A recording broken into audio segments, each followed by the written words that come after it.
Hey everyone, welcome to those of you who've just joined us. Great to see some introductions in the chat. Feel free to keep letting us know who you are, where you're joining us from, if you'd like to, whilst we're getting started. I see our attendee numbers are coming up now, so I think in the interest of time, let's kick off the session. So, hi everyone, I'm Fiona from the UNSSE team, and it's my pleasure to welcome you today to this half day of training on nature-related financial disclosures. Firstly, I know it's getting towards the end of the day for you in Fiji, so we're really grateful for you joining us at this time for the training workshop today and making time to talk about the topic of nature. A big thank you as well to the partners who support this program, to TNFD, the Task Force on Nature-Related Financial Disclosures, to the UN Development Programme, and to ICI, the climate initiative of the German government. And of course, a special thank you today to the South Pacific Stock Exchange, to Sheraj Randi and team for supporting us in hosting today's session for you.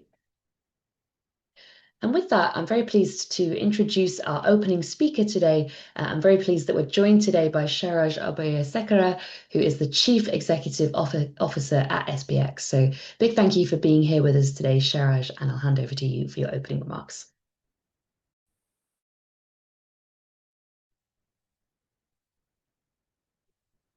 Thanks, Fiona. It's good to be back for another session, and welcome everyone and good afternoon. First of all, thank you to the UNSSE for yet another training initiative in Fiji. This happens to be the third one that we are doing in partnership with UNSSE as part of our capacity building initiatives to strengthen reporting climate, gender related capacities in Fiji among our listed companies and even the wider ecosystem in the private sector. I'd also like to recognize the facilitators, the Task Force on Nature-Related Financial Disclosures, and also the guest speakers and the funding partners who are important in delivering and bringing these type of trainings around the world. I'd like to also say that this training in the current form is delivered in more developed markets as well. So all around the world in other stock exchanges, and it's great to have access here in Fiji and the Pacific. And I believe we have some registrations outside the Pacific as well. Well, we very much here in the Pacific, we sit in the ecosystem that these frameworks, especially sustainability, nature, etc., try to describe and try to benefit. Most of our countries are heavily dependent on the reefs and the soils, and especially the fisheries industry and the oceans. Therefore, more transparency and better reporting on nature is very much in the interest of our region and in terms of bringing investment into our region. So this is certainly a capacity building initiative that makes sense of the region, and we're happy to see good participation. And look, we wish an engaging session for everyone involved, and hopefully this is a great opportunity to access internationally recognized speakers on topic that will help build capacity significantly in Fiji, in our private sector. So thank you very much once again for the opportunity. And I do hope that there will be an engaging session. Naka. Thanks so much for kicking us off there, Sharaj. We really appreciate you joining us, and as you say, already highlighting the number of nature-related issues to consider here that we'll hopefully get into more throughout today's session. And as you say, a pleasure to be already hosting our third session with your market. So big thank you again to SPX for their leadership on this subject, and for really taking up the offering of the Training Academy to support your issuers. So thanks very much again for hosting us today. Wonderful. So we'll now kick off, and I'll just give you a few practical points about how we're going to run the session today. You might have joined one of our previous workshops, but in case you're not familiar, this is just a few things on how the session will work. So firstly, you've probably noticed that as a participant, you are muted in the session. That really doesn't mean that we don't want you to interact with us. So it's great to see so many of you already making use of the chat to share your general comments with us. That's great. Please continue to do that throughout the session. However, if you have any particular questions that you'd like us to answer for you, we'd be really grateful if you could make sure to put those in the Q&A box, which you should also have available on the bottom screen of Zoom. If you can't see it at the moment, if you click under More, it might be visible to you there. So by making sure to put your questions into Q&A, that will just allow us to directly respond and answer those for you. So our format today is that we had a 30-minute video that we asked you to watch in advance of the session, so hopefully you've had the opportunity to do that. But that video is also available at the link that Landon's just shared in the chat there, if you do need to rewatch that after the session and catch up on anything. But we'll aim to give you a recap today of what was in that pre-watch video. Then we've got our live 3.5-hour session now. As I've already mentioned, there's a great opportunity throughout the session to ask your questions, so please make sure you do that. We'd love to answer them and support you on this topic. We'd also really encourage your participation in the interactive elements of this session. We're going to be using the polls in Zoom and a tool called Mentimeter, which we'll share with you shortly.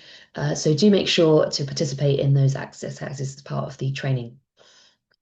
And finally, if you take part in the full workshop today, you're able to receive a certificate of completion. To get your certificate, you'll need to fill out the feedback survey and quiz that we'll share with you at the end of the workshop. So please stay tuned for more details about that at the end of the session. And another important point to note is that all of the training materials from our workshop today are already available for you to access from the SSE webpage. Excuse me, just a slightly sore throat.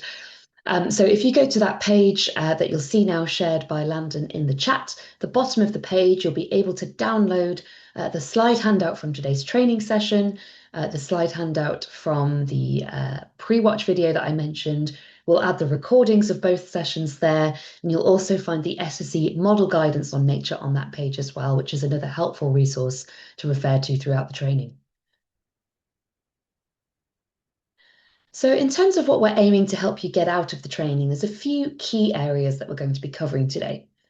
So in that preparatory video that I mentioned there, we covered why nature is relevant for your organization, and we'll give you a recap at the start of the session on that today as well. And then the 3 key areas from today's live workshop that we're hoping to help you move forward on are the following. So firstly, we'd like to help you to be familiar with the resources that are available to support you on this topic. We'd then like to get into thinking about how to understand the assessment, identification, and management of nature-related issues. And then finally, we'd like to think about who requires this information and help you to think about how to best integrate that into your public reporting. So just to keep in mind, those are the main areas we're aiming to think about in our training today. And to help us with those, we've developed a 4-module structure to the training session. So we're going to work through this kind of stepwise approach today. So module 1 was what we covered in the video, and we'll recap that at the start in our first segment. Then we'll move into module 2, Align, which is all about understanding what the TNFD is, what its framework and guidance are, and how those can support you in meeting different disclosure requirements that you might already be addressing, such as the ISSB standards or GRI. In our third module, Implement, we're going to get into the practices and systems that you need to put in place to help you to understand and assess nature-related issues specific to your organization. And then in our last module, Communicate, we'll go into the engagement side of things, thinking about how you can engage stakeholders on this topic, in particular, Indigenous people and local communities.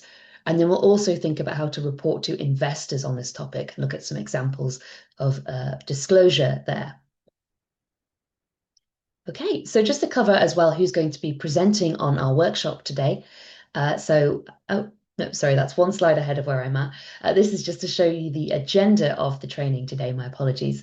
So we'll spend a bit of time on each of our modules, as you'll see there. We will take a 10-minute break in the middle of the session. So just know that there will be a break coming up. And at the end, we'll wrap up with some additional resources and make sure to cover off any questions that you may have asked as well. Although please do continue to ask your questions throughout the session, and we'll aim to respond to you in the written Q&A as we move along as well. As I've mentioned, just to introduce our speakers for the session today now. So I've already introduced myself. I'm Fiona from the UN SSE team. Oops, and my apologies. I see we forgot to update the slide here, but today I am in fact joined by my colleague Landon Wilcock, who is the SSE project officer. So Landon will be joining us today instead of Tiffany. But alongside us shortly, we'll be joined by Fiona Pediboy, who is a research associate at the TNFD, and Fiona will be joining us to present on their work and support in answering your questions. We're also pleased today to be joined by Sue Gay, who is the ESG Client Engagement Specialist at S&P Global, our guest speakers today. And later in the workshop, we'll also be joined by her colleague, Joseph Fink, who'll be presenting to us on LEAP later in the session as well. So big thank you, Sue, for joining us. And then we'll be hearing from another voice in our training today. We know that it's really important to hear about the perspective of different companies who have implemented TNFD already and understand how they're using this. So we have a guest contribution today, which we've recorded in advance with our speaker to share their perspective. So I'll introduce them now and let this clip show who they are and what their organization is.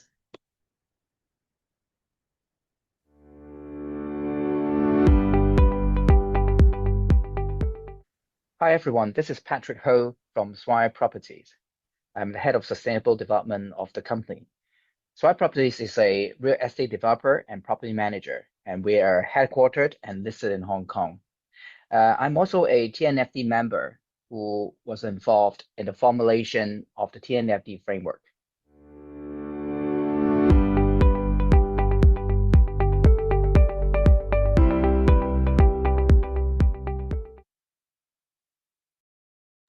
Great. So that's Patrick. We'll hear from him a number of times throughout the session again. So just to give you a flavour of who he is and what his organisation Swire are doing on this topic.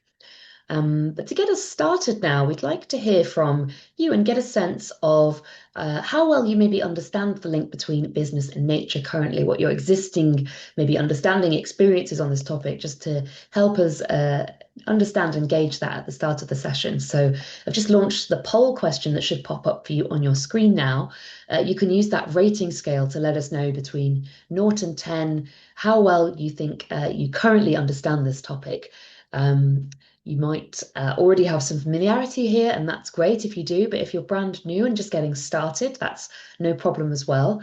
But just let us know how you are currently feeling about this topic. Great. So we always like to get as many people taking part in the polls as possible.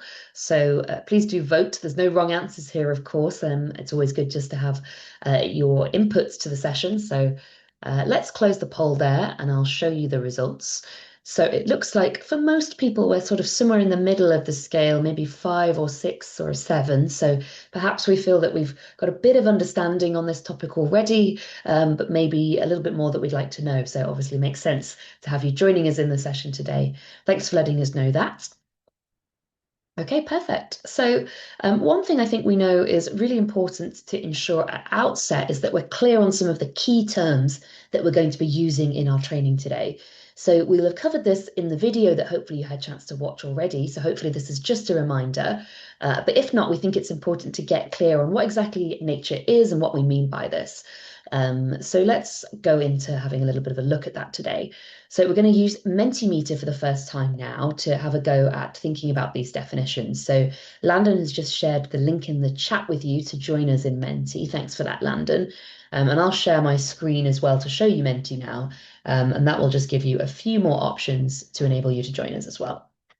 So you've got a few choices. You can either click that hyperlink that Landon has already shared in the chat with you. On the screen now you have the QR code to join us in the same place if you want to perhaps use your phone. And finally, if you go to menti.com, you can enter that 8-number code that's visible for you on the screen there as well. I see you're starting to join us in Menti, so let's go into the question. Those joining details are still there on the right-hand side if you need them. But to get us started, Our first question is, how would you define nature? So maybe you can just share 1 or 2 words to come to mind for you when you think of nature. Maybe you already know what the definition is, or maybe you just want to share your personal take on what you think it means, or what it means to you on an individual level, and we'll have a think about that. So we're not expecting you to know exactly the right answer here. We know that sometimes having a go and taking a guess is a really good way to learn these things as well. So don't worry, just feel free to share whatever comes to mind. But I see lots of good answers coming in already. So it looks like you've got some good ideas on this. So I've seen forests, natural resources, the world around us, biodiversity, nature ecosystem services, the living environment. Great, lots of good concepts there, I think, that speak to the term well. We'll look at the definition in a moment, but I think you've got lots of good ideas here, clearly, about what the definition could contain. So really all around, the natural living world, I think, is a good way to think about it. So thanks, everyone. Great. And then a second term you've probably heard come up, and maybe you know how this differs to nature, or maybe you don't, is biodiversity.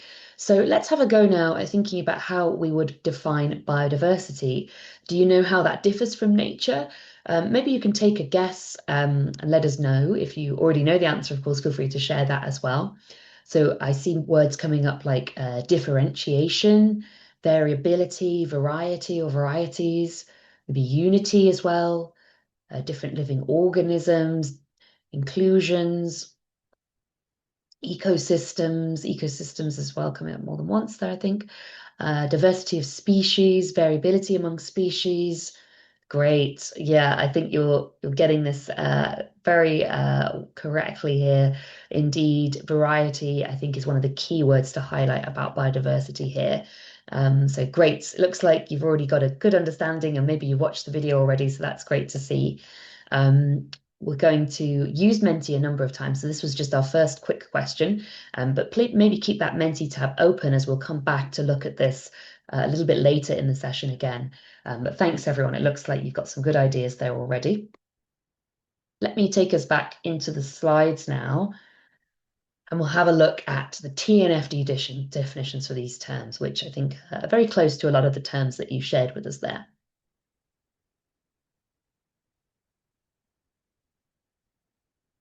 So if we start with nature, the TNFD's nature draws from the Convention on Biological Diversity, but it places an emphasis on the living components of nature.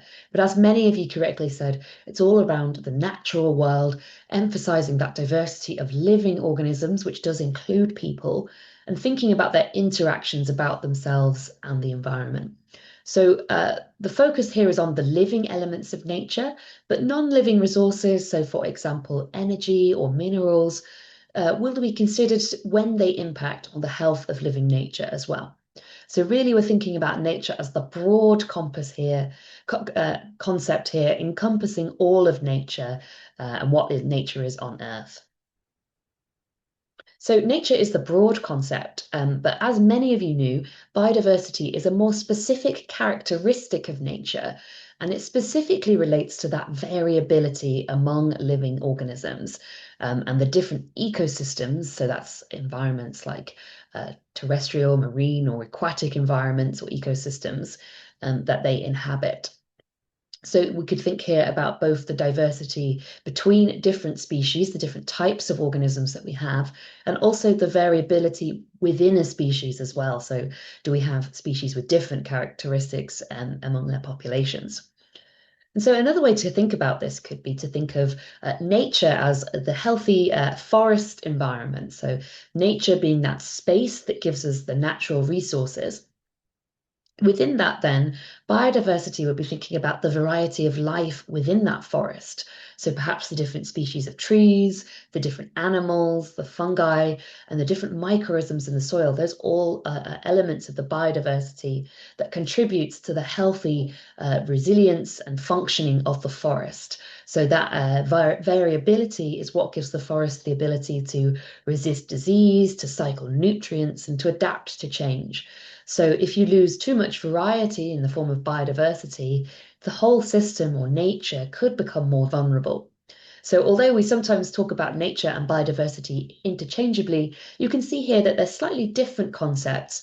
And that's important to keep in mind because it's useful to think about both of these things when we're thinking about the different risks or opportunities we might face and how we impact upon nature as well. So you can take a look at the TNFD's glossary as well, which is linked there on the slide if you'd like to see a whole host of different definitions available on this topic as well. But with that, we'll move in now. We've clarified a few key things there to giving you a bit of a recap on our first module, Understand. So I'll pass you over to Landon for that. Great. Good morning, everyone, or I guess good evening. Hope everyone is doing well. So thanks again for joining. Now, as Fiona said, you're acquainted more with some of the basic terminology of nature and biodiversity. As mentioned, we're going to recap that first module, which was Understand, which hopefully, again, you watched the video we sent you to prepare for today's lesson. Or excuse me, session. Lesson is a bit too academic. But if you haven't had the opportunity to watch the video yet, we'll go through some of the key points together now. But again, I recommend watching the video for today's workshop, not only to learn more, but also because if you would like your certificate and CPD certified certificate, we require you to watch that video as well as attending this session. So in our module Understand, our goal was to build this solid foundation of knowledge on the topic. In the first unit, to build a solid foundation, we covered in the video why nature matters, why it's critical to act on nature at all scales. We also covered what businesses should know about nature, the key considerations to get started in understanding the topic. And then to round off this section, we'll finish off with a further unit in today's live workshop on the investor perspective with the support of S&P Global, with Sue joining us. Now, let's see how much you can remember about the topics from today's video. We're going to quiz you on a few of the key components of the preparatory module, but don't worry, we'll also be explaining the concepts as part of this recap as well. So the first, thanks, Fiona. So the first Zoom poll we have is about testing one of the first concepts we introduced to you, which was planetary boundaries. This is a framework scientists use to understand the environmental limits within which humanity can operate and function safely. You can think of these boundaries as the Earth's life support systems. So these are the systems that keep us and the planet stable, predictable, and habitable. So there's 9 different planetary boundaries. In 2025, how many of these had been breached? So I'll give you a few moments here. So a few different options. There's none, there's 4, it could be 7, or all 9. So yeah, how many of these planetary boundaries do you think we've breached? Give a few more seconds and then I'll end the poll and share the results. Okay, a few more seconds. I see some answers still coming through. Okay. Okay, I'll end it there. Okay, so interestingly, only 2 people said none, which well done. That's correct. That we are well past none of the 9 planetary boundaries being breached. Let's see, 25% of you said 4. Fortunately, that still is a bit too optimistic. And 7 is the correct answer. So in 2025, scientific assessments showed us that 7 of the 9 planetary boundaries had been transgressed or breached. And what's important to highlight is that climate change is just one of these 9 boundaries. So that's why we are talking about looking at nature beyond just climate and climate change.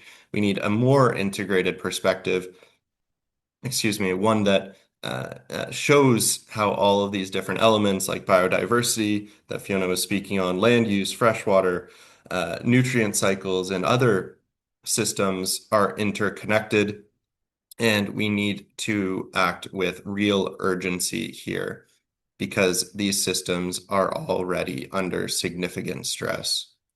We also talked about the fact that multiple ecosystem services are in decline.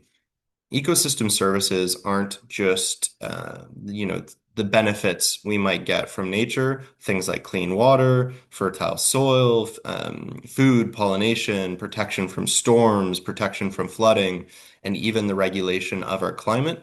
They're also the natural systems that quietly support our lives and economies every single day. The leading global scientific body that assesses these trends is IPBES, the Intergovernmental Science Policy Platform on Biodiversity and Ecosystem Services. And in 2019, they warned in their global assessment that many of these ecosystem services are actually declining around the world, and we require urgent action to reverse this trend. Another key thing we covered in Module 1 is that every economy in the world ultimately depends on, to some extent, on nature, and by extension, so does every single business. At the moment, a lot of the value businesses extract from nature isn't fully priced into business valuations. For example, water, clean air, fertile soils, stable weather, those are all essential inputs, but companies generally don't pay the true cost of using or also, on the contrary, of damaging them. So you might ask, why does that matter? Well, because fundamentally businesses and nature are systematically interconnected. Businesses rely on nature to operate. We would call these dependencies. And at the same time, businesses affect nature, which are impacts. The diagram you see here, this is how the TNFD, the Task Force on Nature-Related Financial Disclosures, represents that nature and business relationship. So on the left, you can see nature and the services it provides, and on the right, of course, you see businesses. The arrows here show a two-way flow. Businesses depend on nature, and their actions impact nature in return. And when you put those dependencies and impacts together, they translate into risks and opportunities for the companies. That's why it's important to recognize that nature is not just an environmental issue. It's a core strategic risk for organizations. And what that means is that nature risk is financial risk. The future cash flows of businesses, whether they're corporates or financial institutions, depend on a continuous flow of benefits from nature. It's important to remember, however, this isn't just about risk. Nature can also present powerful business opportunities that can have positive impacts and outcomes for both businesses as well as nature. An opportunity doesn't always mean inventing something brand new. It can be as simple as applying what the business already does in a smarter, more sustainable way. And those opportunities can deliver benefits both by reducing negative impacts as well as creating positive outcomes for nature. For example, if a customer we can see customer expectations shifting, then companies can access new markets or locations by responding to those shifting expectations and growing demand for nature-positive products and services. So while nature loss brings real risks, it can also open the door to innovation, efficiency, new markets, and stronger long-term resilience. With that, we have another Zoom poll for you asking which of these are the 4 realms of nature. Oh, thank you, Fiona. So, another important thing to remind ourselves of is the different aspects or realms of nature, and these are the different components the TNFD uses to define what is part of the living natural world. So here for this question, you can select all of the options on this list that you believe are correct. So it doesn't just have to be 1 or 2. So we have atmosphere, ocean, fire, freshwater, society, and land. About 25 of you answered, so let's try to get that a little bit higher. I'll give you a few seconds.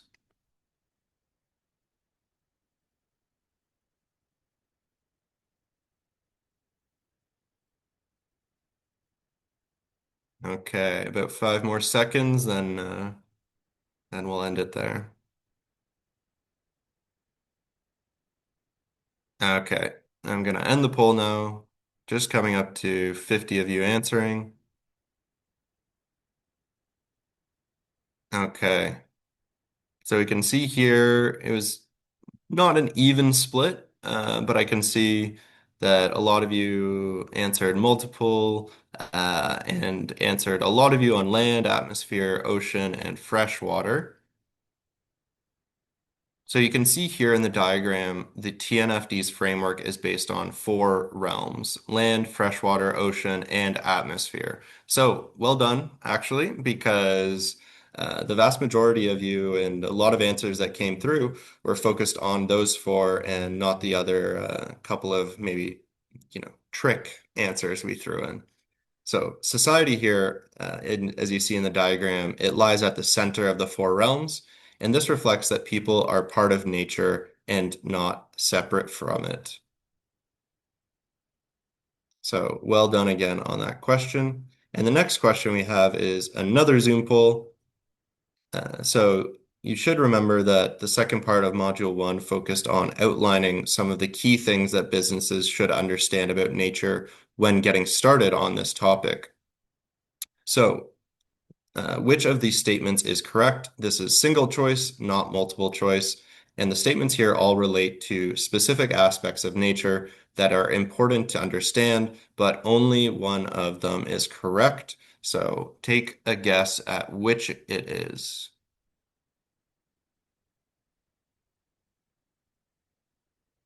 Okay, answers are coming through. Again, we like to get at least half of you participating in the poll.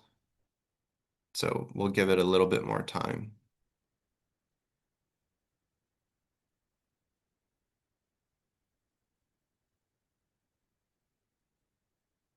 Okay, a few more seconds. Any last minute answers, throw them in. Okay, I'll end the poll there. So this one, the answers were a bit more split. The correct answer is B, that nature risk is connected to other risk types. So well done to many of you. And of course, that means the rest of those answers are false. So let's take a look at what would make them right. So our first option in that poll indicated that nature was the same for everyone.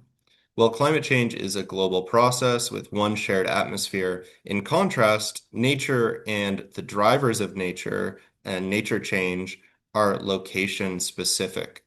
So a business nature-related dependencies and impacts on nature, which lead to risks and opportunities for the business, are highly location and context dependent, shaped by both the sector in which a business operates as well as its geographic footprint.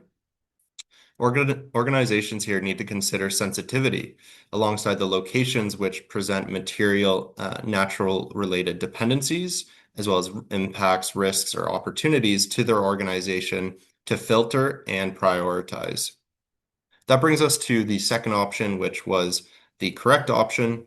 We face a systemic landscape of risks which are interconnected, often in surprising or unexpected ways. And what is clear is that nature-related risks connect to and amplify other corporate risks. The next option you might remember was C, and that suggested that nature and climate should be separate. As we learned in the video, however, business responses to nature and climate must be integrated. There are 5 impact drivers of nature change, including climate change, land, freshwater or ocean use change, resource use, invasive species, and pollution. So climate change and the resulting increase in global temperatures is a driver of nature degradation. The increasing frequency and intensity of flooding, wildfires, storms, these can all disrupt the water cycle, alter soil temperatures, as well as accelerating habitat and wildlife loss. nature degradation also drives climate risk. So the destruction of forests can accelerate climate change by then releasing carbon into the atmosphere, and the destruction of wetlands and mangroves that provide protection against flooding, such as in the case of Fiji, can also reduce climate resilience. The final option of that poll then separated out nature and people. But what's important to know is that it's very clear that people are part of nature and are not separate from nature. So people, especially indigenous peoples and local communities, rely on nature for their livelihoods and can play a critical role as stewards in conserving and restoring ecosystems. Corporates and financial institutions cannot address nature loss by acting alone.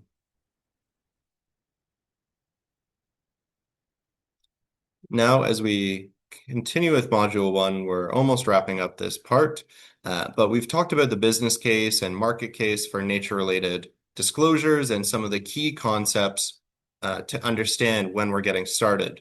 So now let's consider which stakeholder groups are interested in data and disclosure from businesses on nature.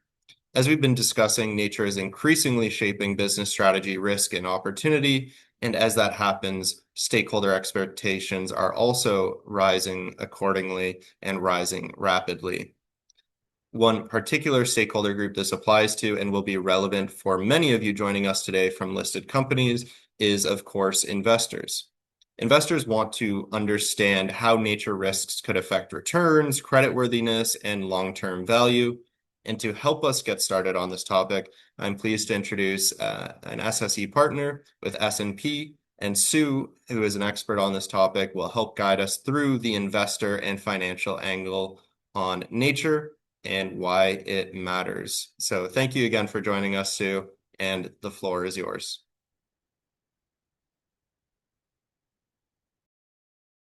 Okay, thank you, Lyndon, and thank you everyone for joining today's workshop. And also thank you to UNSSE and the South Pacific Stock Exchange for hosting us.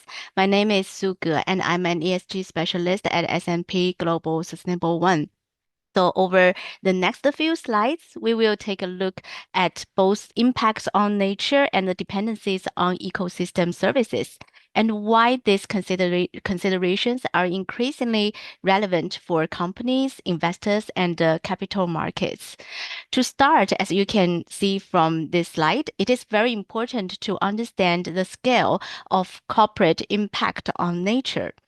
So based on S&P Global 1200 analysis, the ecosystem footprint of top sectors is equivalent to 32 million football pitches of Amazon rainforest being impacted. This figure is intended to make the issue more tangible. It shows that the scale of pressure that leading sectors can place on biodiverse and ecologically significant areas. So it also highlights why nature-related risks are no longer only an environmental topic. They are becoming a strategic and more financial considerations. Well,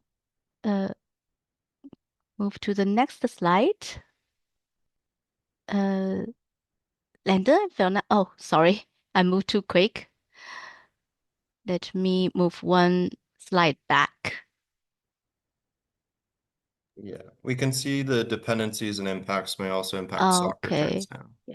There's just a slight delay, I think, when you Yeah. click, Sue, so you just have to give it a second to change. But we're on your first Okay, slide, aren't we? okay. I'll move it Oh, to the sorry. second one. Oh, sorry. Okay, too Sorry. quick. Yeah, it's okay. Let me move to the Okay, I next won't touch one. it. Yeah.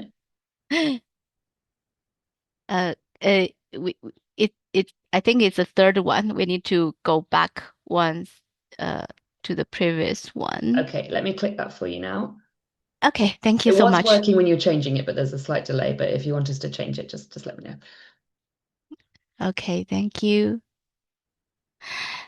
Okay, And now it's the correct one. So this slide actually connects nature dependency risk with financial performance.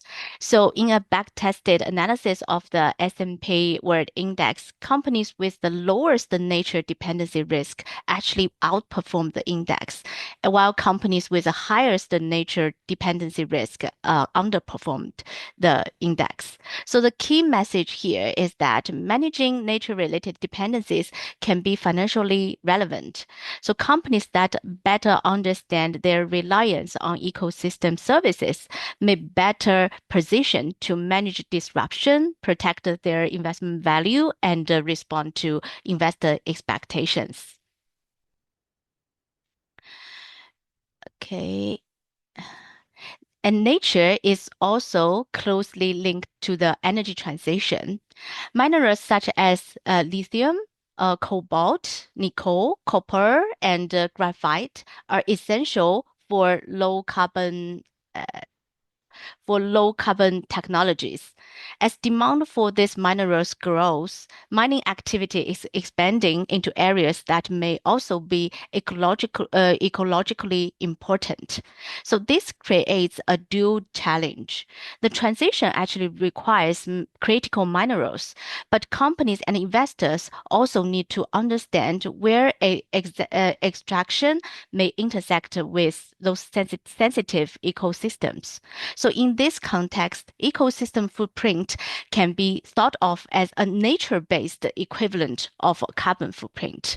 It helps show the area of natural land and habitat affected by business activities.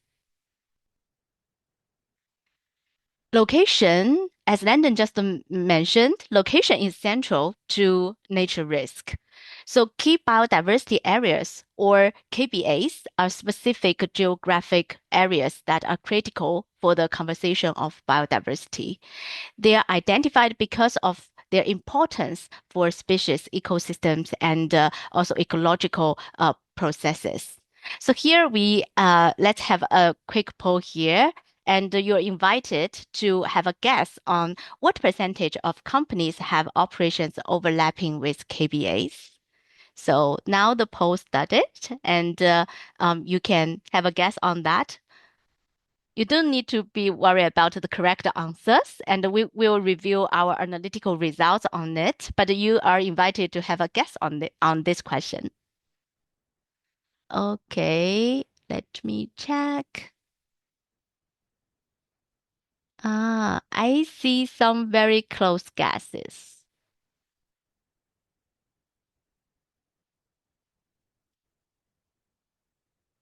Okay. Wait a couple of seconds and see more people are joining. Okay. I think maybe we can end the poll here. Yeah, let me check the answers. Congratulate to I think 7 people who answered 70% to 79%. That's the best guess, I would say. And let's review the analytical results here. So we actually do an analysis of S&P 1200 companies, and it reveals that 71% of companies actually have operations overlapping with KBAs. It is quite a significant, proportion, and reinforces the point that nature-related exposure is widespread across large companies. So here, actually, another point is that impacts and dependencies should be considered together. A company may affect nature through its operations, but it may also rely on nature for services such as water supply, soil quality, erosion control, or flood protection. So dependency risk here, actually, we actually look at the interaction between how much a company relies on ecosystem services and whether those services are at risk. Of course, all companies depend on nature in some way. The important question is where those dependencies may become material. Also, in the S&P 1200 analysis, 57% of companies actually face significant dependency risk across their direct operations.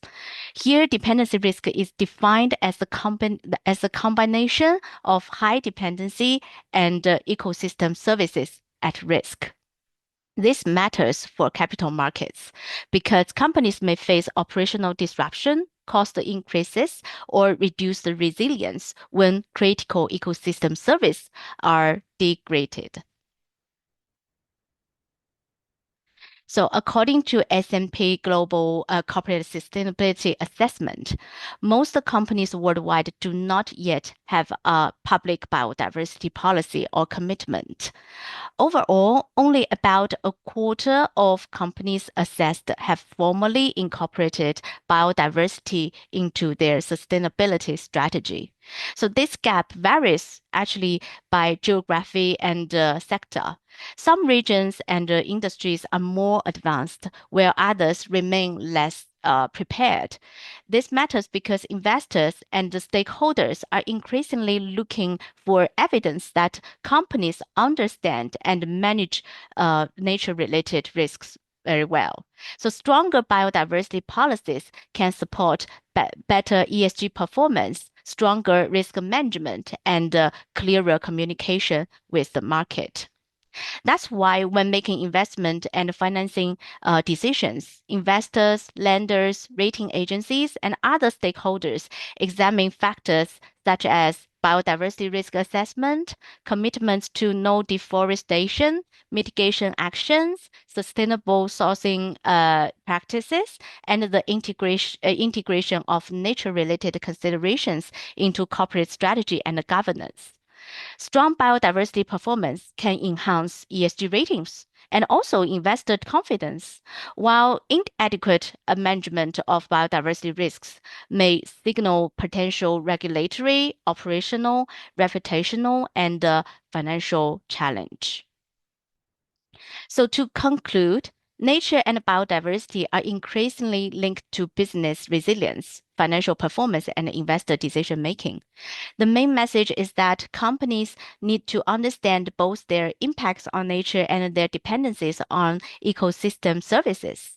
And also, location-based data can help identify where risks are concentrated, where dependencies may be material, and where companies may need stronger mitigation or engagement strategies.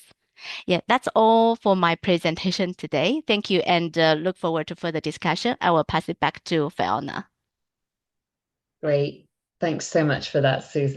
Great presentation. I think that gives us a really good sense there of how significant this issue is becoming for financial markets. So thanks for taking us through all of that research and evidence and for joining us. Much appreciated. Great. So this brings us to the end of the first module. So let's just recap together on a few of the key points that we've talked about so far. So the first is really a very simple one. Every business depends on nature.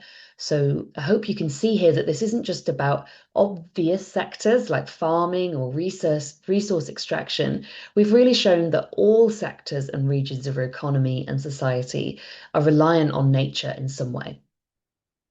And the bottom line is because of that universal dependence, nature is a topic that every single organization does need to really understand and to address. The second thing we talked about is that nature isn't an isolated issue. We highlighted that it's strongly interconnected with other risk types. So nature-related risks can easily connect to and amplify other types of risk, making that global risk landscape complex but important that we understand. And then there's also location. So your exposure to nature-related dependencies, risks, and opportunities is, of course, highly dependent on where you operate, your geographic footprint, and your specific sector. It's a location-specific challenge. And I know in Fiji, obviously, you're acutely aware of this with some of the challenges that you are already seeing firsthand, for example, from climate change. And then finally, as S&P highlighted just there, and Sue shared with us, investors are increasingly recognizing the financial materiality of nature-related issues and factoring this into their decision-making. And of course, this is then leading to greater demand for disclosure from companies to inform this. So I think an important reason, of course, to be getting ahead of this, as your investors are very likely to already be thinking about this topic. So hopefully that means we're all feeling refreshed on some of the key concepts to build our foundation from. So we'll move now into the next module of our content on Align with Landon. Great. Thanks, Fiona. And yeah, in the next module, we're going to move on to considering the frameworks and guidance that are available to support companies when making nature-related disclosures. So in order to do this, we're going to look at three key concepts in this unit. The first will introduce the TNFD and its adoption by the market. And once we cover that, we'll also discuss how to use the recommendations and guidance developed by the TNFD. And finally, we will explore how the TNFD aligns with and supports other reporting standards and frameworks. To begin, let's first focus on understanding more about what the TNFD is, the work they do, and why it was formed. And thank you to Fiona for joining us from TNFD, who will take us through a bit of that. Thanks, Landon, and hi to everyone. I'm the other Fiona today, working at Global Canopy and seconded into the TNFD. Great to be here, and thanks for joining us all today. So just providing an overview of the Task Force on Nature-Related Financial Disclosures, the TNFD is a market-led science-based initiative. Its mission is to develop and deliver risk management and disclosure framework for organizations to report and to act on evolving nature-related issues. The task force provides companies and financial institutions with recommendations as well as guidance about how to incorporate nature beyond climate into their decision-making and provides a globally recognized approach to assess and disclose nature-related issues. And by nature-related issues, we mean nature-related dependencies, impacts, risks, and opportunities. So in this handout, there are a number of additional slides that provide more detail about how the TNFD was developed, its history, and why organizations are using its recommendations. For those who would like to learn more about this, recommend looking at this in your own time. I'll just move on. In terms of TNFD's relevance, in September of 2023, after 2 years in design and development, the TNFD launched its final recommendations for nature-related risk management and disclosure. And these recommendations are largely built on the work of the Task Force on Climate-Related Financial Disclosures, the TCFD, which some of you may be more familiar with. So the disclosure recommendations and guidance encourage and enable business and finance to assess, report, and to act on their nature-related dependencies, impacts, risks, and opportunities, enabling nature to be integrated into decision-making processes, encouraging organizations to view nature as a strategic risk management issue and as an opportunity. So the TNFD recommendations overall are designed for organizations of all sizes, across all sectors, and along value chains.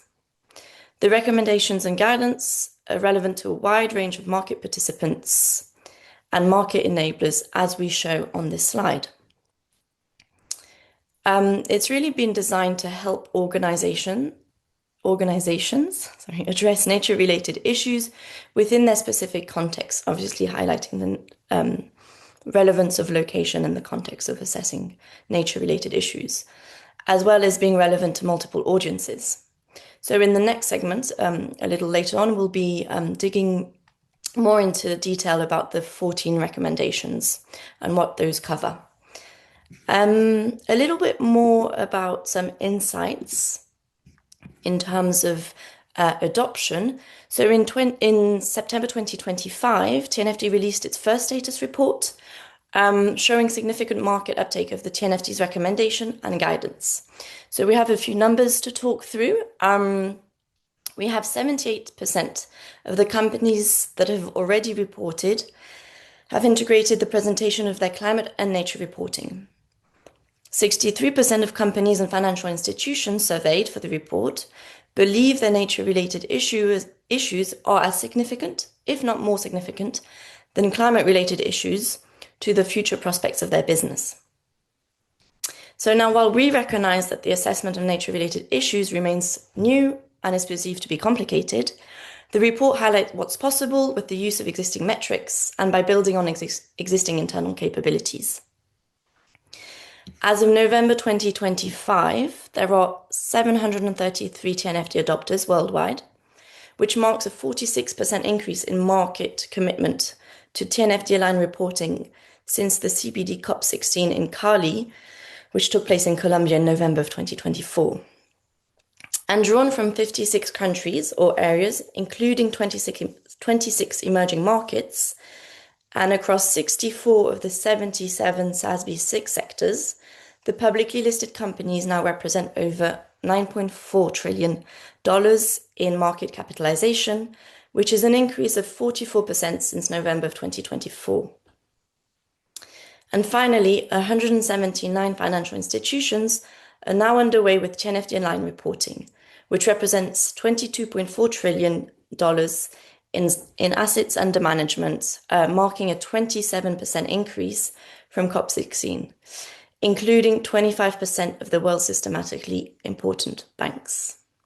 So a few encouraging figures. The status report is currently for 2026, is currently open, and will be published later this year at New York Climate Action Week. So do keep an eye out for that later this year. I'll hand back to Landon to take us through the next section. Thanks, everyone. Great. Thanks so much, Fiona, for that overview. Appreciate it. And yeah, it's great to see the work of TNFD continuing to be adopted across so many different jurisdictions. And it's really great to see, a bit of the overview of the hard work you and your team are doing. So now that this module is about making use of global standards to keep you on the right track, let's take a bit of time to walk through what resources can support you and how you can best use the TNFD recommendations and guidance. So we're going to go to another Zoom poll here.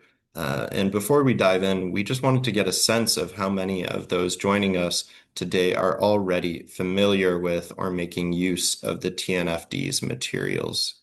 So simple question here, is your company using the TNFD recommendations and guidance? And it is just single choice.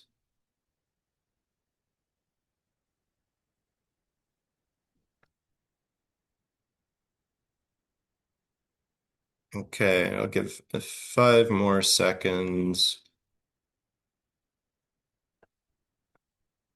Okay, I'll end the poll now.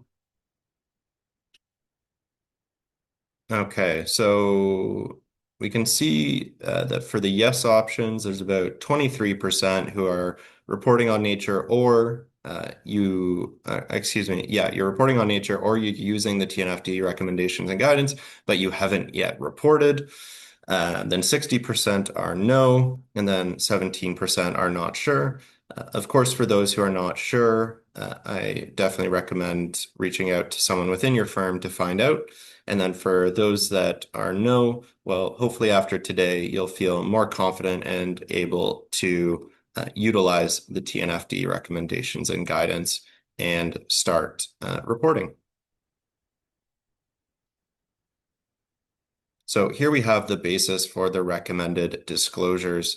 To get started, I think it's important to be clear that the TNFD is not simply 14 recommended disclosures. There's much more to it than that. So before walking through exactly the 14 recommended disclosures that many might have heard of at the top of this slide you see, we first wanted to make sure you understand the context and additional resources that collectively can help guide your final disclosures.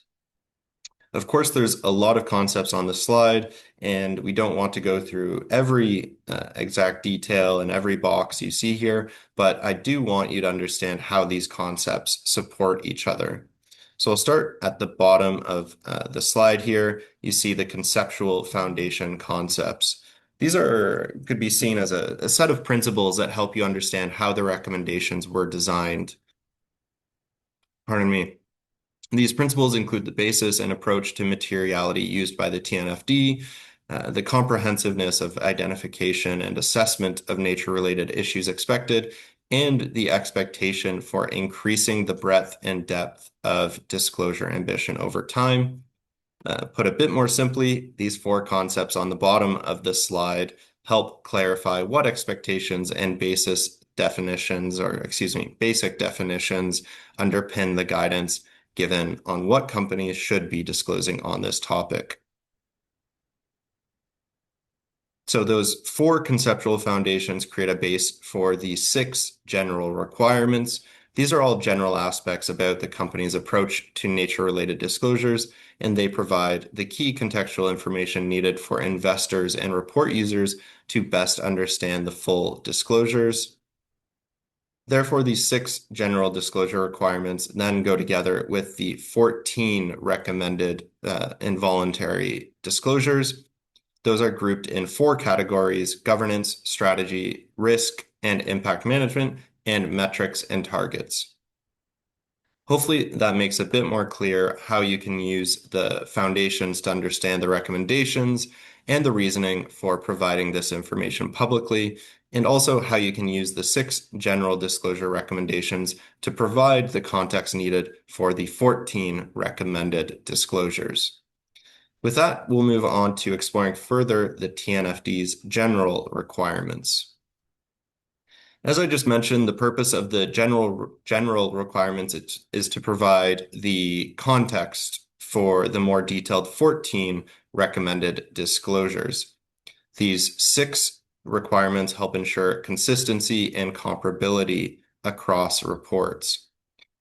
One note I want you to keep in mind is that these 6 general requirements should be used in addition to the general requirements of the ISSB's S1 standard. So if an organization chooses to state publicly that it is using or aligning with the TNFD recommendations, it's expected to apply these 6 TNFD requirements as well as the ISSB general requirements, which have also been developed to create a clear, consistent, and decision-useful context for IFRS S1 disclosures. I'll briefly mention here that the SSE Academy routinely does training on IFRS S1 and S2, and we also have a new program for beginners or those just getting started on ISSB. So if you're not too familiar with ISSB, then I recommend keeping an eye out for some of those sessions. Now back to the content. So the general requirements apply across all 4 pillars of the TNFD recommended disclosures: governance, strategy, risk and impact management, and metrics and targets. I'm not going to go through each individually, but I did want to flag just one. So if you're familiar already with the IFRS sustainability standards, you should be comfortable with most of the concepts here. However, one of the general requirements that is quite specific to the discussion related to nature is number 6 here on this slide. Number 6 is engagement with Indigenous peoples, local communities, and affected stakeholders. This requirement recognizes that people closest to nature often hold essential knowledge and are most affected by nature-related decisions, and organizations are expected to describe how they engage with these groups in a meaningful and culturally appropriate way.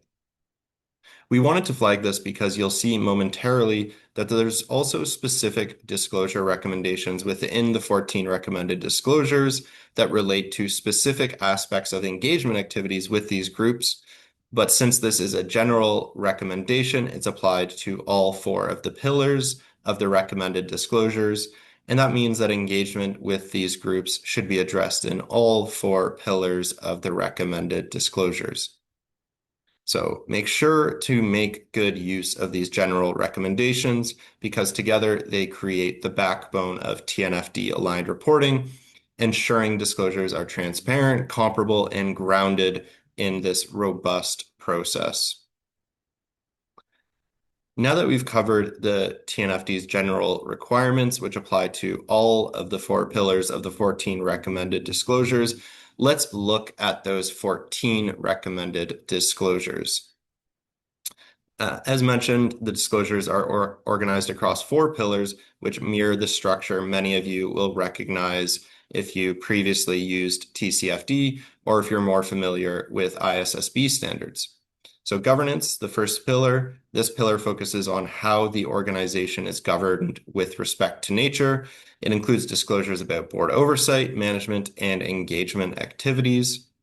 The second pillar, strategy.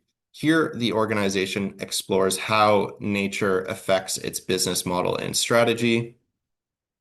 The third pillar, risk and impact management, and this pillar describes the processes the organization uses to identify, assess, prioritize, and monitor nature-related issues. And metrics and targets. This recommends that organizations disclose the metrics and targets they use to measure and manage nature-related issues. And that pillar shows how performance is being tracked and managed over time. Together, the 14 individual disclosures across the 4 pillars give stakeholders a clear picture of how an organization is governing, planning, managing, and measuring its relationship with nature. They also support consistency with other global reporting standards.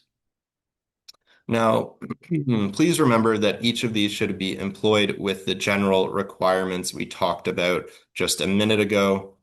And we'll now walk through each of the 4 key content areas and look at real examples of what disclosure can look like in practice. As an important disclaimer, remember that all the examples we provide in our workshop are simply examples of real-life practices. We're not endorsing them or the companies that develop these reports, and we recognize that each company will be at a different stage or maturity in their nature journey. First, let's look at how some organizations are approaching the TNFD governance recommendations in practice. First, as a quick overview, under the TNFD governance pillars, organizations are asked to describe 3 things. First, the board's oversight of nature-related dependencies impacts risks and opportunities. Second, they're asked to describe the management's role in assessing and managing these issues. And then third, they're asked to include relevant human rights policies and engagement activities, including oversight of engagement with Indigenous peoples, local communities, and affected stakeholders. Now let's look at an example from Swire Properties 2024 climate and nature-related financial disclosures. In Swire's example, we see several of these components. First, you can see they outline how the board of directors sets and approves strategic decisions or strategic direction on sustainability matters. That includes climate and nature-related issues, and that helps us understand the board oversight. Next, you'll see the disclosure sets out the role of the ESG steering committee and various working groups, which illustrates how management reviews risks, develops strategy, and monitors progress against KPIs related to climate and nature. Finally, the example shows several policies, which together you can see now on your screen, but these policies together indicate the organization's stated commitments and frameworks that support engagement and oversight. For example, you can see here their policy on human rights and other key areas. So this example has some aspects for all 3 of the recommended disclosures under the governance pillar here. Just so you know, in the slide handout, we included a second governance example from Japan Airlines. So as mentioned, we've shared the slide download link a number of times, but if you would like more examples, if you find them helpful for your use case, please download the slides and you'll get some additional case studies and examples. So now let's move on to strategy and see how a few companies are disclosing information about the effects of nature-related issues on their business model, strategy, and financial planning. Under the TNFD strategy pillar, organizations are asked to describe 4 things, which you see here, A, B, C, and D. First, what are the nature-related dependencies, impacts, risks, and opportunities, or DRO, that have been identified over the short, medium, and long term? What are the effects that nature, through those DROs, may have the organization's business model, value chain, strategy, and financial planning, as well as any transition plans or analysis being used to determine this? Third, how resilient their strategy is when considering different scenarios and assessing nature-related dependencies, as well as nature-related dependencies, risks, opportunities, and impacts. And fourth, what assets or activities are located in locations that are considered priority locations when it comes to nature sensitivities. So with that, our example on strategy, this one is from Robeca. They're a pure play global asset manager and a leader in sustainable investing. As you see on the left-hand side of the slide here, there we go. They provided in their integrated annual report 2 donut graphs illustrating the amount of assets under management in their portfolio that have a high or very high impact or dependency on biodiversity. That introduces the dependencies and impacts identified in their portfolio. And also, this sets the scene for the second image you see here. I'm just going to make that a bit larger, which shows the main steps to their biodiversity investment framework.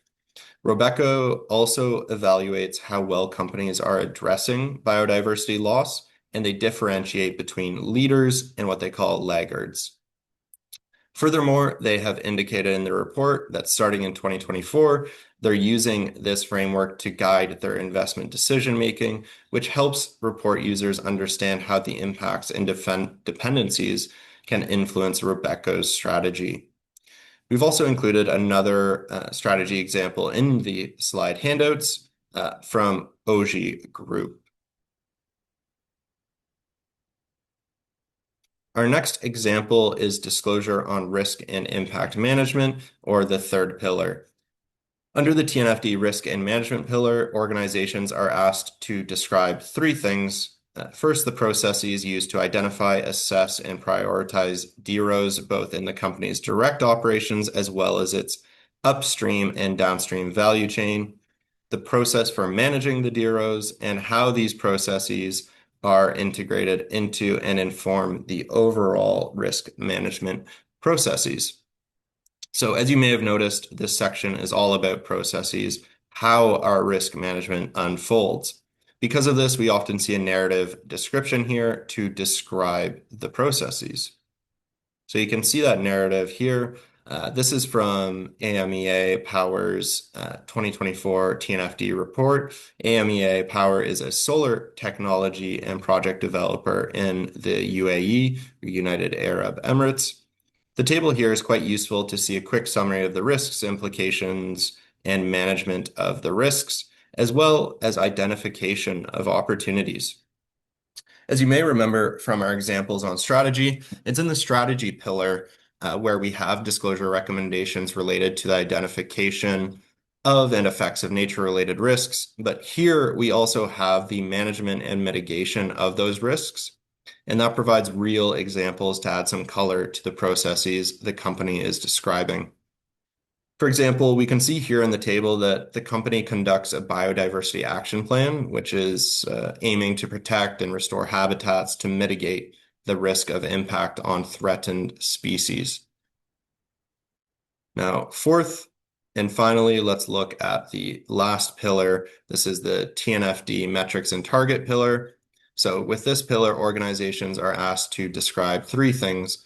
The metrics used to assess and manage nature-related risks and opportunities, as well as the metrics used to assess and manage nature-related dependencies and impacts, and also the targets and goals used to manage and measure performance on nature. Here we continue on our last example with AMEA and a table that they have to list the metrics that they're using. As you can see here, there's some good metrics that are under review and others that have been provided. This provides a solid overview of the types of metrics we might see, but just to note that a table like this is not enough alone. What we also want to see or need to see is how these connect back to the dependencies, impacts, risks, and opportunities identified, what the starting point was for the metric, what the associated target or goal is, and then how that goal can actually be achieved. And again, in the hidden slides, there is one more example from on time horizons. But with that, let's take a moment to unpack all of the additional guidance that TNFD provides to support organizations in applying these recommendations. TNFD recognizes that nature is complex and that the way nature affects an organization can vary hugely depending on the sector and biome. Because of this nuance, TNFD offers guidance specifically for certain sectors and also for specific biomes. Sectors include financial institutions, metals and minings, etc. And then biomes can include forests, grasslands, or rivers, for example. Importantly, this guidance is designed to be flexible and practical, so you only need to review and use the parts of it that are relevant to your case. These guidance documents also can help you interpret and apply the TNFD recommendations specifically for your locations and sectors. Now, in addition to sector and biome guidance, the TNFD provides some materials that support the full set of recommendations for any sector or location. So there's the guidance on the LEAP approach, which is the practical step-by-step method TNFD developed to help organizations identify, assess, and prioritize nature-related issues. And we're going to discuss that in the next module, so don't worry, you haven't missed out on understanding what the LEAP approach is. There's also guidance on value chains and on engagement with Indigenous peoples, local communities, and affected stakeholders. And we're also going to explore that topic further in the training. Then there's also specific guidance for certain pillars. So we have scenario analysis guidance, which supports strategy disclosures by helping organizations explore how different nature futures could affect their business. And we also have some metrics and targets guidance, and that includes sector metrics and information on setting science-based targets for nature. Together, this package of additional guidance is designed to help organizations move from simply disclosing your information to actually managing nature-related risks and opportunities in a structured and forward-looking way. Before we wrap up this unit, I want to come back to engagement with Indigenous peoples, local communities, and affected stakeholders, which we brought up when we discussed the general disclosure requirements. As we've already seen, the TNFD's general requirements and recommended disclosures ask that organizations describe different aspects of engagement with these important groups. In addition to this, there's also dedicated guidance on engagement to support organizations, which aims to provide practical information and support to organizations on engagement. And we'll share the link in this chat, which I saw Fiona just did. In addition to this, you can see on the slide here, there's also some important guidance found on this topic in the guidance for specific sectors. For example, the TNFD sector guidance for financial institutions, there they state that they need to work with the corporates that they support or finance to ensure that they're undertaking the necessary engagement activities and using best practice approaches. So as you can see, all of these guidance documents are really designed to be used together and also flexibly. So, it's meant to be used according to the unique circumstances of your organization. So with that, to get started there, I recommend coming to the TNFD Knowledge Hub. This is a fantastic resource that brings together so many important resources we've discussed, and it's the central home for all of the TNFD resources and supporting materials. So if you're looking to deepen your understanding or support others within your organization, or maybe dive into more of anything I just highlighted, this Knowledge Hub is a great place to explore and to start. You can also find the UNSSE model guidance on nature-related financial disclosures, and you can find an expanded version of all the key areas we discussed in our training today too. So I recommend taking a look at that after the training as well. Now we're going to go back to a case study we've used a few times today with Swire. And Patrick at Swire is going to discuss how using the TNFD recommendations and guidance benefited their organizations.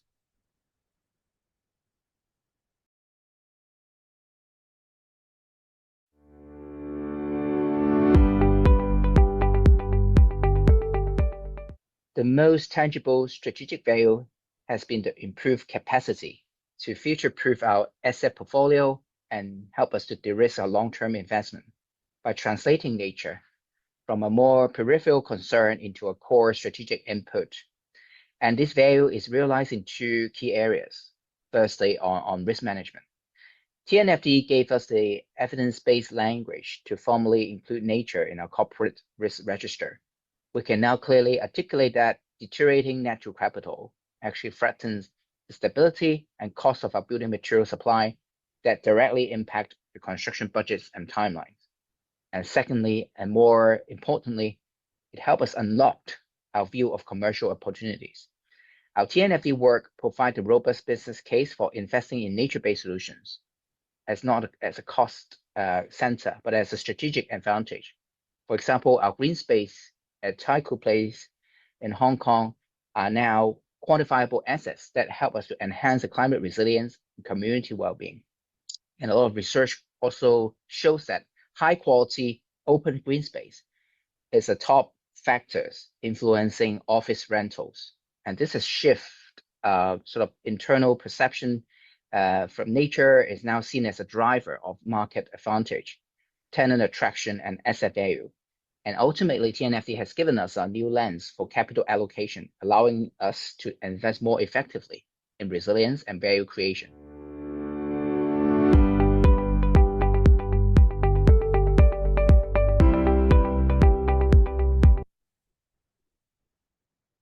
Okay. Now that we've explored what the TNFD is and how to best make use of the resources, let's consider the connection between the TNFD and the wider ESG disclosure landscape. And for that, I'm going to turn it back over to Fiona from TNFD. Thanks, Landon. So as I walked through earlier, TNFD is a market-led task force that provides recommendations to enhance nature-related risk management and corporate reporting.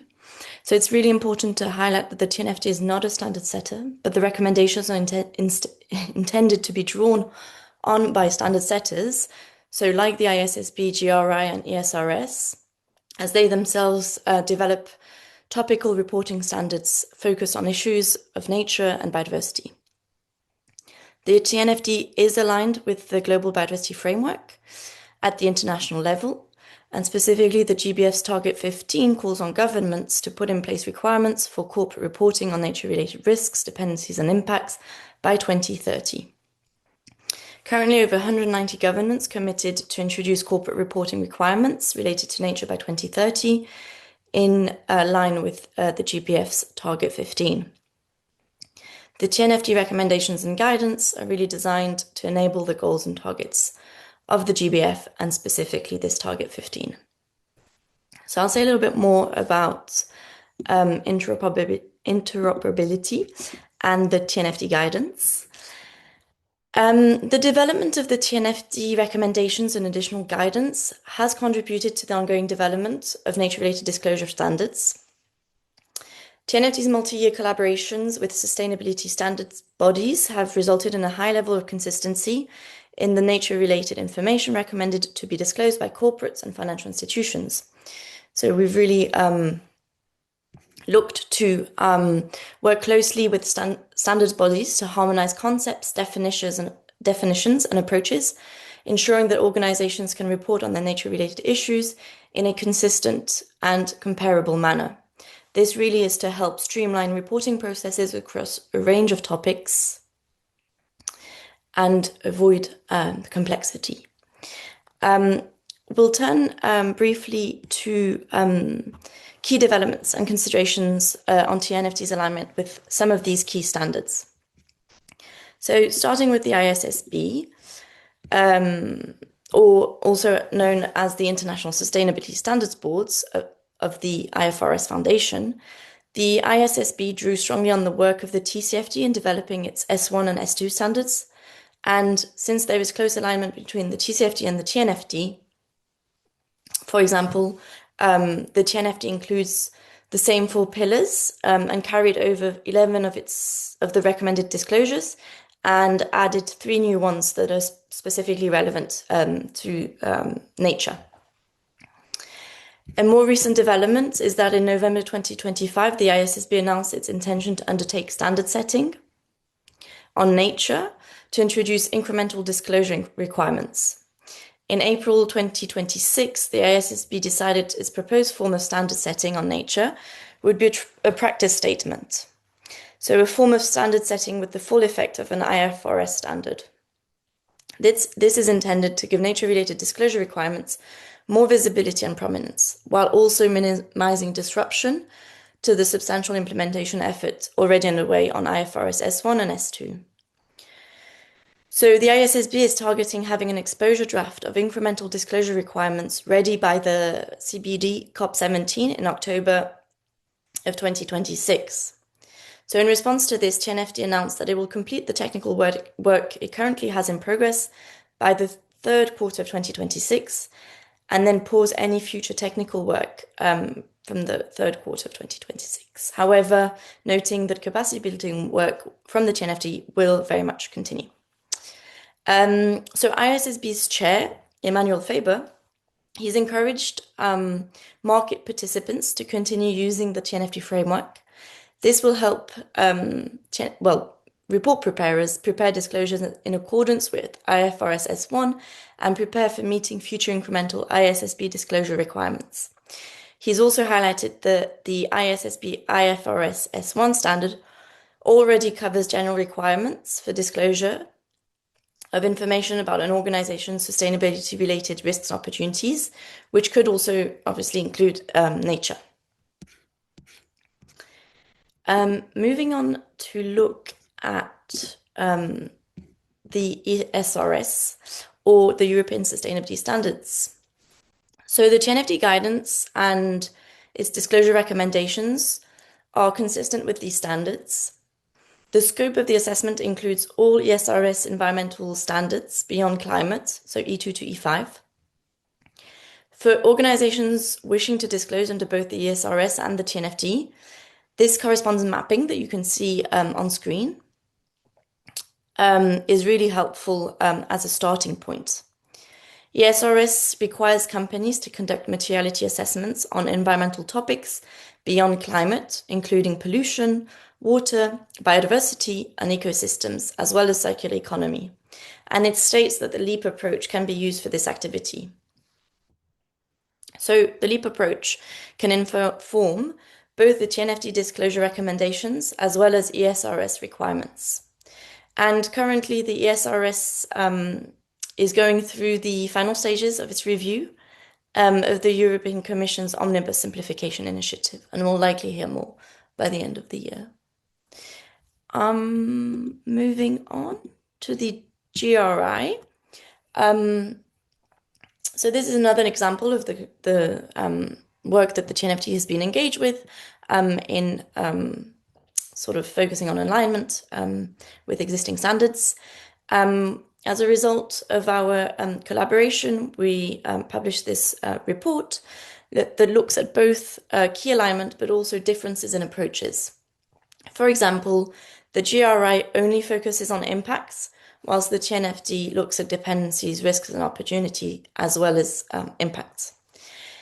So this interoperability mapping has been produced, which illustrates how the TNFD recommendations and metrics align with the GRI's environmental standard. So a helpful resource for you to use.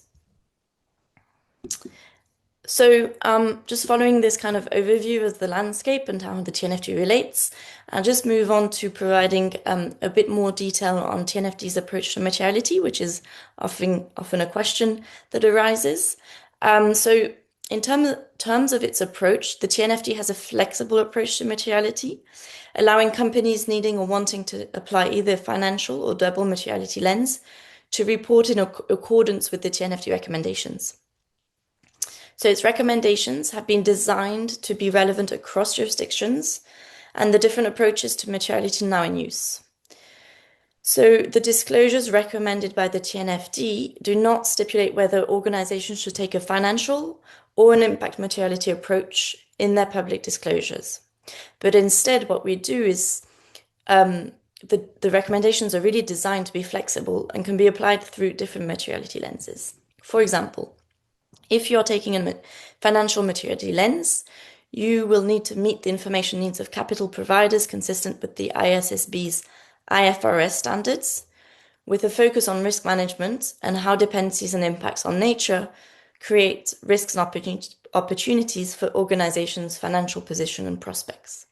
Now, if you're applying an impact materiality lens, you'll need to meet the information needs of stakeholders focused on impacts, align with a broader materiality approach, reporting against both the ISSB and the GRI or ESRS standards. And overall, companies should consider the material information needs of their stakeholders, the standards applied in their industry or regions, as well as the regulatory requirements in their jurisdictions. So just a few considerations for you on materiality, and I'll hand back to Fiona. Thanks. Great. Thank you, Fiona. That's really helpful taking us through that. Much appreciated. Great. So let's come now to the end of the module. We're going to take our break in a moment, you'll be glad to hear. But before we do, a few key takeaways to summarize what we've talked about in the Align module. So firstly, the TNFD really provides us with the roadmap here. They've developed a clear set of disclosure recommendations and supporting guidance, with that goal to really empower business and finance to systematically assess, report, and act on their nature-related dependencies, impacts, risks, and opportunities. So it's the framework for translating nature issues into business strategy. And as we've heard, this is a market-led and science-based approach. So the TNFD's central mission is to support that critical global shift to move financial flows away from activities that harm nature and towards those that ultimately benefit it. And it's also globally aligned. This effort directly supports the objectives of the Global Biodiversity Framework, all around integrating nature into the heart of financial decision-making.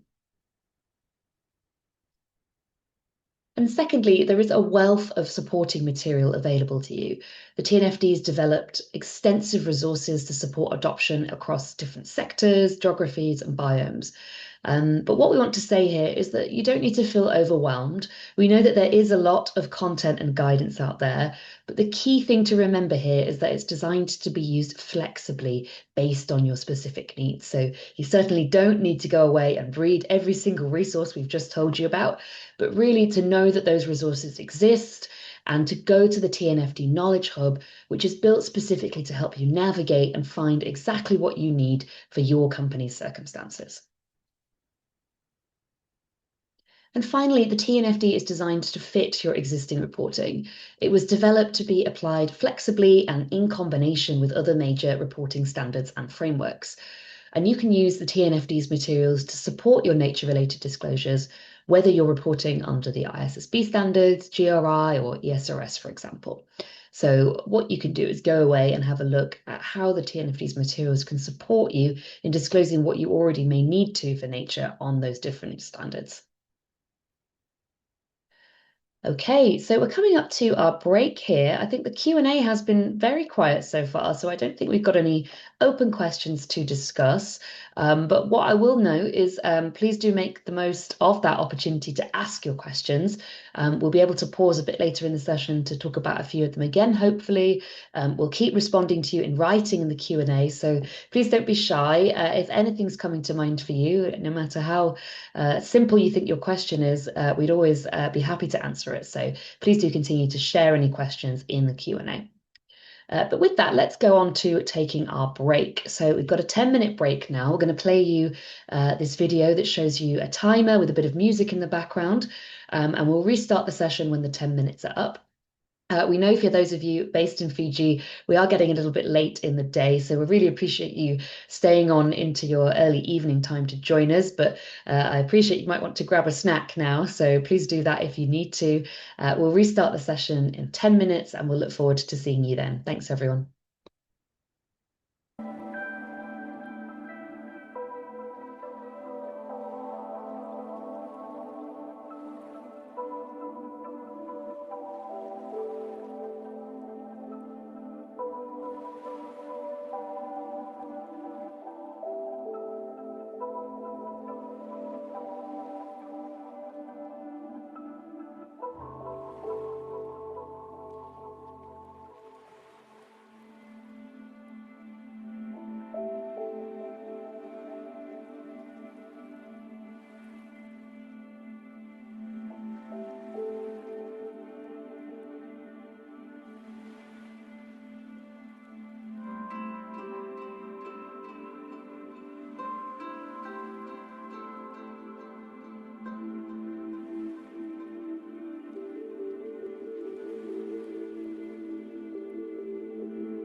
Okay, welcome back, everyone. I'll give a minute for you all to join again, or a few seconds anyway, since I know some of you may have left your computer. Hopefully, you had the chance to grab a tea, coffee, a snack, something to keep you powering through this session.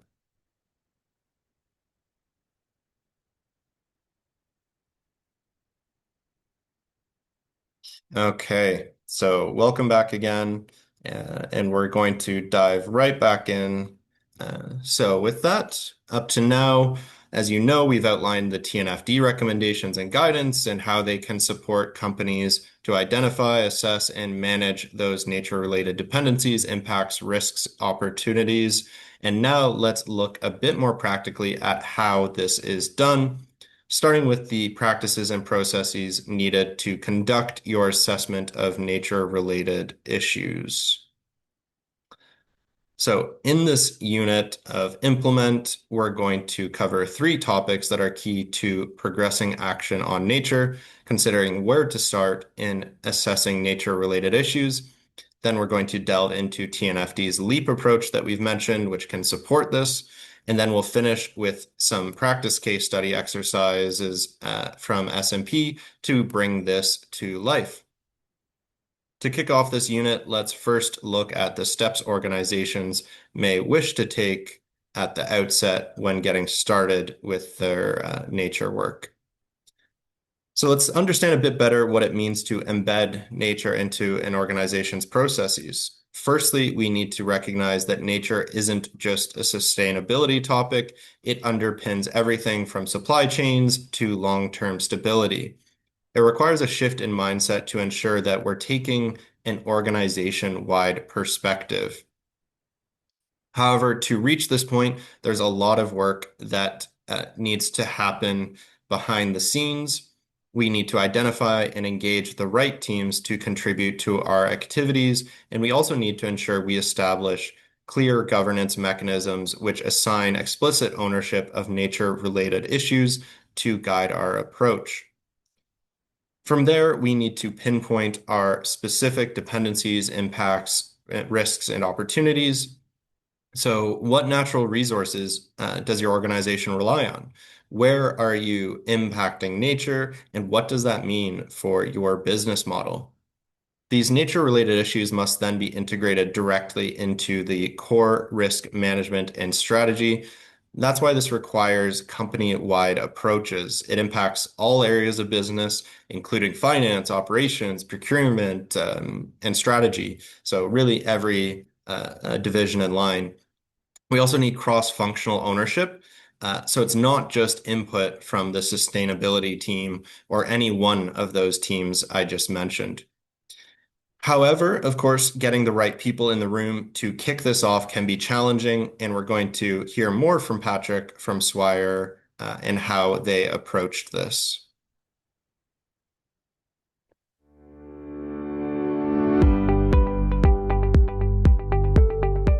We found the most effective way is to ground the conversation in the fundamental principles of business continuity and value creation. And we start with a simple, provocative question. Could we operate our building portfolio or construct a new one if we lost reliable access to stable temperatures, a stable supply of water, or resilient supply chains for materials like concrete and steel? This immediately makes the abstract concept of nature very tangible and urgent. We then connect the dots to the specific roles.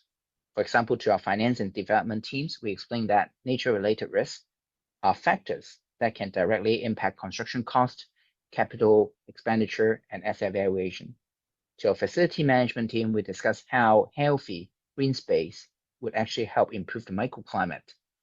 To our procurement team, we can actually frame it as a supply chain resilience issue, where a drought in a certain region that producing steel could actually delay the projects and inflate the cost. So by translating dependencies and impacts into the language of operational risk and financial performance, we are more successful to move the conversation from why we should do this to how we can afford not to.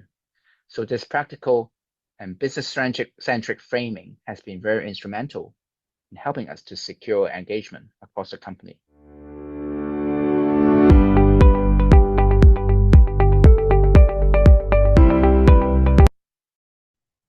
Perfect. So it's wonderful to hear a bit more how they found some great ways to engage their colleagues throughout the organization on this topic.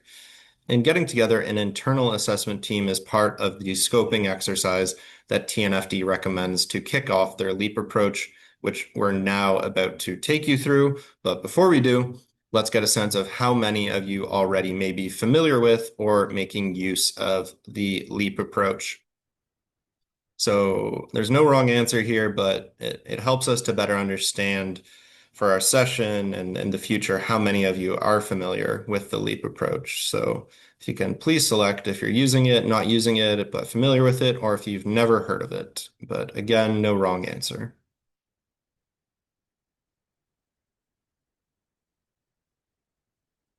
Okay, I'll give you a few more seconds. Okay. Okay, thanks for that. So I see only a few of you are using it already, but a good chunk of you, 35%, are familiar with it, just not using it yet. So hopefully after today's session and all of the resources we've shared with you, you're able to take it a step further and not just be familiar with it, but also start using it.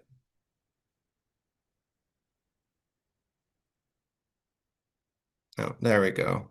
So the first and most crucial step to successfully integrating nature into your organization is gaining a clear understanding of the nature-related issues that are both relevant and material to your business. The TNFD recommends using the LEAP approach as the starting point to build this understanding. And this approach is designed to be flexible and iterative, so you can adapt it, but then also amend it and update it and build on your insights over time. So it's not meant to be set in stone once implemented. Now, what exactly is the LEAP approach? This is TNFD's methodology for the identification and assessment of nature-related issues. It provides a structured guidance across 4 key phases to help you understand your organization's nature-related dependencies, impacts, risks, and opportunities. And it's designed to be used by an internal project team within your organization to conduct an assessment of these issues. So after an initial scoping exercise, LEAP proceeds through the 4 core phases. So first, locate. So locate your organization's interface with nature. Where do your operations, value chain, and other activities interact with various ecosystems? Then evaluate your dependencies on and impacts on nature. How does nature support your business, and how does your business affect nature? Next, assess your nature-related risks and opportunities that arise from those dependencies and impacts. And then fourth, prepare to respond to and report on your material nature-related issues, aligning with the TNFD's recommended disclosures. This LEAP approach builds on existing frameworks like the Natural Capital Protocol and the Science-Based Targets Network, or SBTN, methods.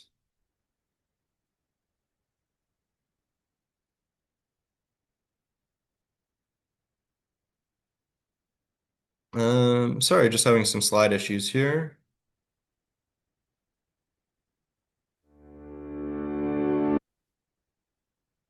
Okay, okay.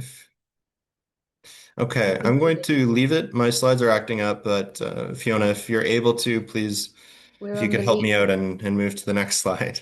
So with that, oh, there we go. Okay, perfect. Thanks. Engagement is an important cross-cutting component of the LEAP approach. So you'll see here that little button or bubble just popped up, informing all phases. So this complex interplay between an organization's own dependencies and impacts and those of others in society underscores the need for engagement with Indigenous peoples, local communities, and affected stakeholders across corporate value chains. If you are already one of those who mentioned you have a nature assessment process, you can use LEAP as a checklist to ensure it aligns with the TNFD's recommended disclosures. Now, crucially, you don't have to disclose everything identified through LEAP. When it comes time for disclosure, you'll apply your chosen materiality approach.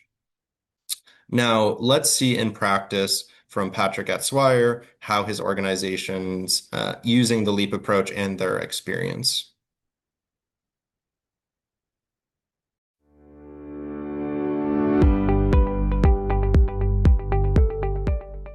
Before our TNFD journey, we had a general awareness of our nature impact, but we were less aware about the scale and complexity of our nature-related dependencies and impacts embedded within our global supply chain. The structure LEAP approach, as recommended by TNFD, was very important in improving our understanding through a science-based and data-driven approach. During the locate and evaluate phase, we systematically mapped our material sourcing geographies for selected high nature impact commodities like concrete and steel.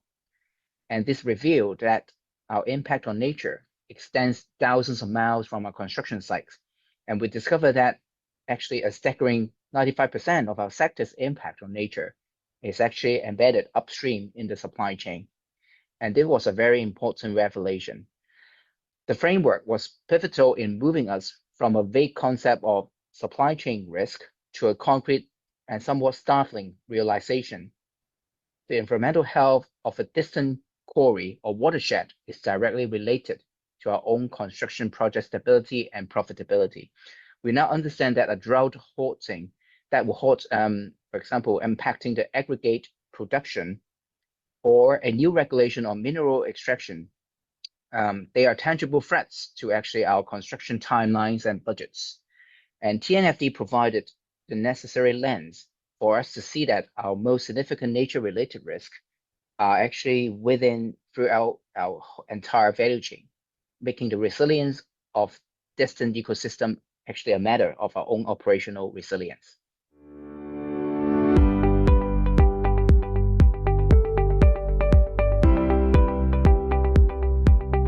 Great. So it's wonderful to see there that in practice, companies are finding some real value out of this approach.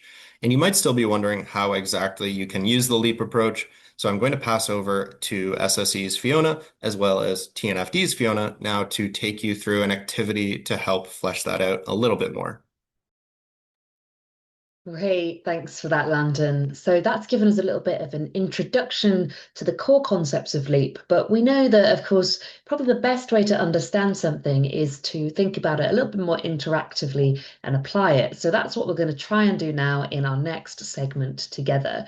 So what we're going to do is move back into Menti to run through a simplified approach to LEAP by pretending that we're part of the internal assessment team of a fictitious company called FastBite.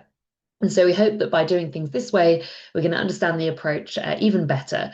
So I'll reshare the slides for Menti now so you can see the instructions to join us there again. I'll just ask Landon if you wouldn't mind resharing the link to Menti in the chat as well. Let me just put the details up on the side of the screen there. So as a reminder, you can use that code on the screen there. You can use the QR code, the menti.com and the numbers if you want to go that way, or finally click the URL that Landon's shared in the chat too. But once we're all in Menti, I'll just give us a little bit of an introduction. So the aim of this exercise is really to help you have an understanding of what the 4 phases of LEAP are. So what happens in each phase and how companies are actually able to use LEAP and really see how flexible and iterative this process is. So as I've already said, this is a simplified kind of summary of the key steps to help you to get to grips with the basics and really get a feel for the key activities at each phase. But it isn't intended to be a full overview of all of the components of LEAP. So we'll signpost some further resources for you to learn more about that later. But just a quick recap on what Landon already took you through, we see here the key phases of LEAP that we're going to be walking through together. And to note as well, LEAP is typically undertaken by an internal assessment team. So for the purposes of this exercise, you should place yourself in the position of being in that internal team conducting a LEAP assessment. And LEAP is something that both corporates and financial institutions can make use of, although the slight nuances to how you approach it will differ a little bit. In our exercise today, we're going to start looking at the company perspective, which hopefully will help you to understand the kind of essential components of the approach. But perhaps if you're in a financial institution, you may want to think about how you could also apply these activities at portfolio level as well.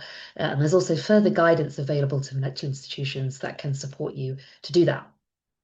But a few key points to keep in mind here is just to remember that this is a hypothetical and illustrative example only, just intended to provide you with an insight into the approach rather than necessarily exact answers. Okay, with all of that established, let's move in now to hearing a little bit about our hypothetical company that we're going to use for today, FastBite. So FastBite is a major publicly listed US fast food chain that sells burgers, fries, and shakes, and they have hundreds of outlets across the US. The success of their business really relies on a consistent and high quality supply of beef, potatoes, wheat, and dairy. And they have a complex supply chain where they source products from across the US and also other parts of North and South America as well. And FastBite have already experienced a number of risks in recent years relating to nature. They've seen some climate and nature-related disruptions to their supply chain. So they've seen rising costs in some of their commodities and reduced yields due to extreme weather, invasive pests and pasture degradation as well. They've also experienced risks relating to deforestation and the reputational impacts of this. So they've seen pressure from media, NGOs, and customers due to potential links that have been found between key Brazilian beef suppliers and deforestation in sensitive areas. And FastBite are aware that they lack full supply chain traceability of their cattle and feed locations to enable them to get to grips with this. So really to help them build their strategic response to these existing issues and consider whether there might be others that they're not yet aware of, the company decides to use the LEAP approach to better understand and manage its nature-related dependencies, impacts, risks, and opportunities. And ultimately, its aim is to improve its supply chain resilience by considering how it can adapt its business model and supply chains to meet evolving market demands and environmental realities, overall trying to keep an insurance of its long-term operational success and continued customer loyalty. So that just gives us a little bit of an overview of FastBite and what they're aiming to get out of conducting this LEAP assessment. So keep those points in mind as we work through the exercises. But let's get into it then and think about what the different activities are that FastBite would need to undertake at each part of the LEAP approach. So LEAP starts with a scoping exercise, and the purpose here is to get a shared internal understanding and align on the scope of the assessment and the resources that might be needed for it. So a key question to ask ourselves in the position of being FastBite is, what do you think are some of the key aspects that the business should consider at the scoping phase to inform its plan for the LEAP assessment? So you can select in Menti here as many of these options as you think are correct answers. The spoiler would be that there is more than one right answer here. There may be one or two trick answers or wrong ones here that we've put in just to trick you. So think carefully about what you think would be most relevant for FastBite to do in the scoping stage. It might be that you think all of these sound relevant, but maybe some of them are going to come in later in the process. So which do you think are the key elements for FastBite to consider when it's setting out the scope of its LEAP assessment? We'll give everyone a moment or two to have a think about that before we discuss the answers. But thanks for those who voted so far. So you should be able to see you can use those sort of little counters to vote and allocate which ones you think are most important. So maybe you can put more of the counters towards what you think are the key points, and maybe less if you think there's some that are relevant but maybe not quite as high a priority. So let's see, I can see we've got 17 people taking part so far. We've got over, I think, around 90 of you in the session. So please do take part in this. It's great to get your input, and I think it's an important part of the learning as well to think about applying this. So looking at your answers so far, it looks like the top answers would be the timeline and resources. and maybe gathering detailed data on the site locations, perhaps being the second highest voted element. Actually, that option would be the only one here that we would say wouldn't be relevant for scoping. So otherwise, all of the elements are very important things for an organization to consider to plan the scope of its assessment. However, going into the process of gathering detailed data on site locations is more in depth than you need to be at this stage. The real purpose of scoping is to keep things high level and get an understanding that allows your organization to plan its approach in terms of the time, resources, and key inputs, but not necessarily to dive into that level of detail of conducting the assessment, which will happen a bit later in the process. Fiona, I'll turn to you here as well. Is there anything you'd highlight or recommend to companies in particular to keep in mind at the scoping phase? Yeah, thanks, Fiona.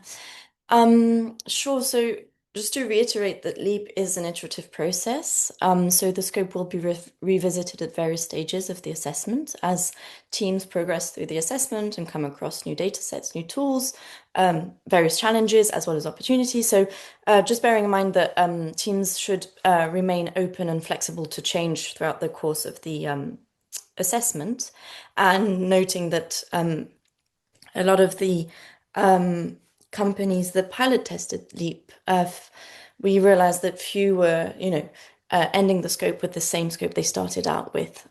So just bearing that in mind. The other thing is, I would say, really important to secure some sort of senior management alignment early on. It's great to have sort of nature champions internally, as well as setting some clear terms of reference is really important. And finally, last point would be to just think about the team you're setting up and just ensuring that you have a diverse team. So obviously having your sustainability team involved, but also bringing people from the risk team maybe to come in at the assess phase so that they also can then feed in and participate, and sort of through those means you can end up with a really robust assessment. But yeah, just getting all the internal support possible is always recommended. Back to you. Great, thank you very much. I think those are some really important points to highlight. So hopefully that's given us a sense then of the importance of the scoping phase to really get clear on the plan before we then dive into the assessment itself. So let's have a look then at the next activity, which is locate. So we've established the scope of the assessment for FastBite. Now let's move into the locate phase. So locate will really be where you start to identify the potentially material nature-related issues that you're going to focus your assessment on. So this is where FastBite really needs to start to get a better understanding of its value chain and its operating locations to help it to see where it interfaces with nature across its operations. And so to have a think about this element, the next question we have for you is to identify which of these different business activities do you think you would expect to be present within FastBite's operations or value chain? So you can see a number of different sort of business activities here, which may or may not be present within FastBite's overall value chain, its direct operations, upstream, downstream. So have a little think and vote for which ones you think will be in FastBite's value chain. Again, you might think more than one is relevant here. Maybe you think they're all relevant, but have a think. The real aim here is to do what you would be doing in the company position and having a think about what the organization does, what its suppliers do, making sure that you've identified all the activities that could have nature-related dependencies or impacts associated with them. Great. So thanks for those who voted. So far, I think crop and animal production are coming out top. Of course, that makes a lot of sense. It's clear, I think, immediately that those are going to be important value chain phases for FastBite to consider in its assessment, and of course, very much likely to have nature-related issues associated with them. I see a lot of people have voted for waste collection as well. Yeah, of course, across the value chain, that's likely to be a concern, but particularly perhaps in the downstream of the business after consumer use of the products, or across the manufacturing processes that it may require to produce the manufactured foods from the raw materials to, always going to be very relevant. Less people have indicated the other options, which is, I think, a good point. I think the key thing that we'd say here is that it's often very easy to know what's within your direct operations or the immediate things that your suppliers provide for you. But actually, you may need to conduct this assessment to know what's really present across all of the areas. So, for example, you might have to do some fact finding to understand how agricultural commodities are transported to manufacturing locations. So, is marine transport relevant? It's a question of looking into that, finding out whether your goods are transported over land or via sea will help you to see which activities then might be relevant to think about here that could be interconnected with nature.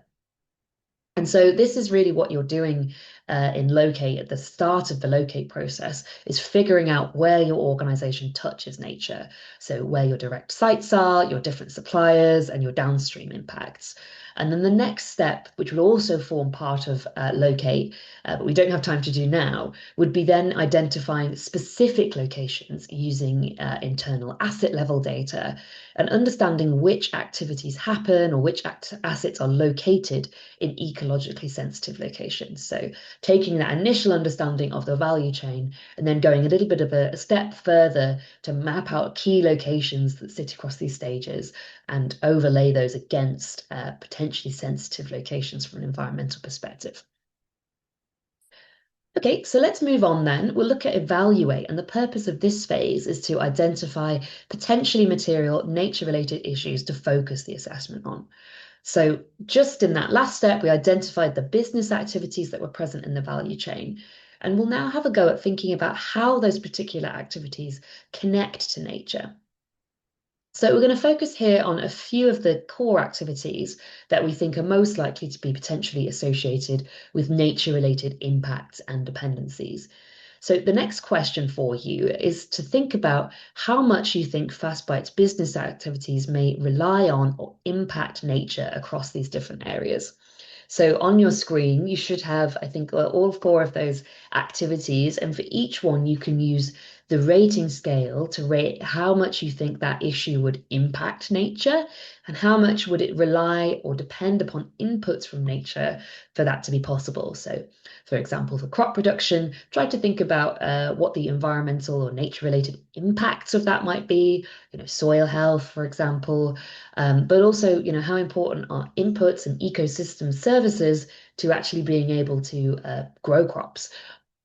So once you've voted on those 2 axes, you'll see it starts to plot the results on the graph here, and we can see the sort of combined picture from all of your input. I think the key thing here is you don't have to necessarily know all the information at this stage. There's no right or wrong answers. This is just an initial view. And what you might do is do something like this with your colleagues in quite a high-level qualitative way, but then maybe help to build from that, what are the uncertainties or information that you would then need to build out to go a level deeper and evaluate and assess this more comprehensively. So going back to the fact that LEAP is an iterative process, you can do this in such a high-level way to start with, and then you can build out more nuances to it over time. It looks like so far, most of us have ranked animal production as both the higher area of, well, I think the highest impact area and one of the highest reliance areas. We've ranked crop production as the highest on the reliance scale. Marine transport's coming a little bit lower there, and it's still in the high quadrant, but perhaps is a bit less reliant on nature and a little bit lower on the impact front too. Fiona, I'll turn to you now. Do you have any thoughts, I guess, on what some of the key dependencies and impacts could be for FastBite across these areas, or anything else you'd add about Evaluate? Thanks, Fiona. Yeah, maybe just focusing first on dependencies in relation to some of these activities we've looked at. So when you're thinking about crop or animal production, some of the high dependencies maybe dependency on soil quality for obviously producing crops, as well as thinking about growing fodder for animals, and then also thinking about dependency on water supply for irrigation in the case of crops, of growing crops, and then also dependency on pollination services for pollinating crops. And if you're maybe more focusing on marine transportation, so presuming the FastBite uses marine transportation to ship raw materials or packaging from overseas suppliers through suppliers and third-party logistic partners, there would be a high dependency on flood mitigation service provided by ecosystems. So thinking around the fact that mangroves protect the shore, coral reefs, which mitigate tidal surges, and this obviously protects the sea transport infrastructure on the coast. So just, yeah, a few reflections on dependencies, and now on the impact side. So for crop production and animal production, some significant and quite obvious impacts pertain to land use, obviously converting land for growing crops, as well as land conversion for cattle rearing. And then also other impacts involve water use, and as there's a dependency on water supply, and also thinking about dependence on areas of fresh water and impacting those. And similarly for animal production, some similar impacts arise. And then in the case of marine transportation, there likely may be a very high materiality for introducing invasive species.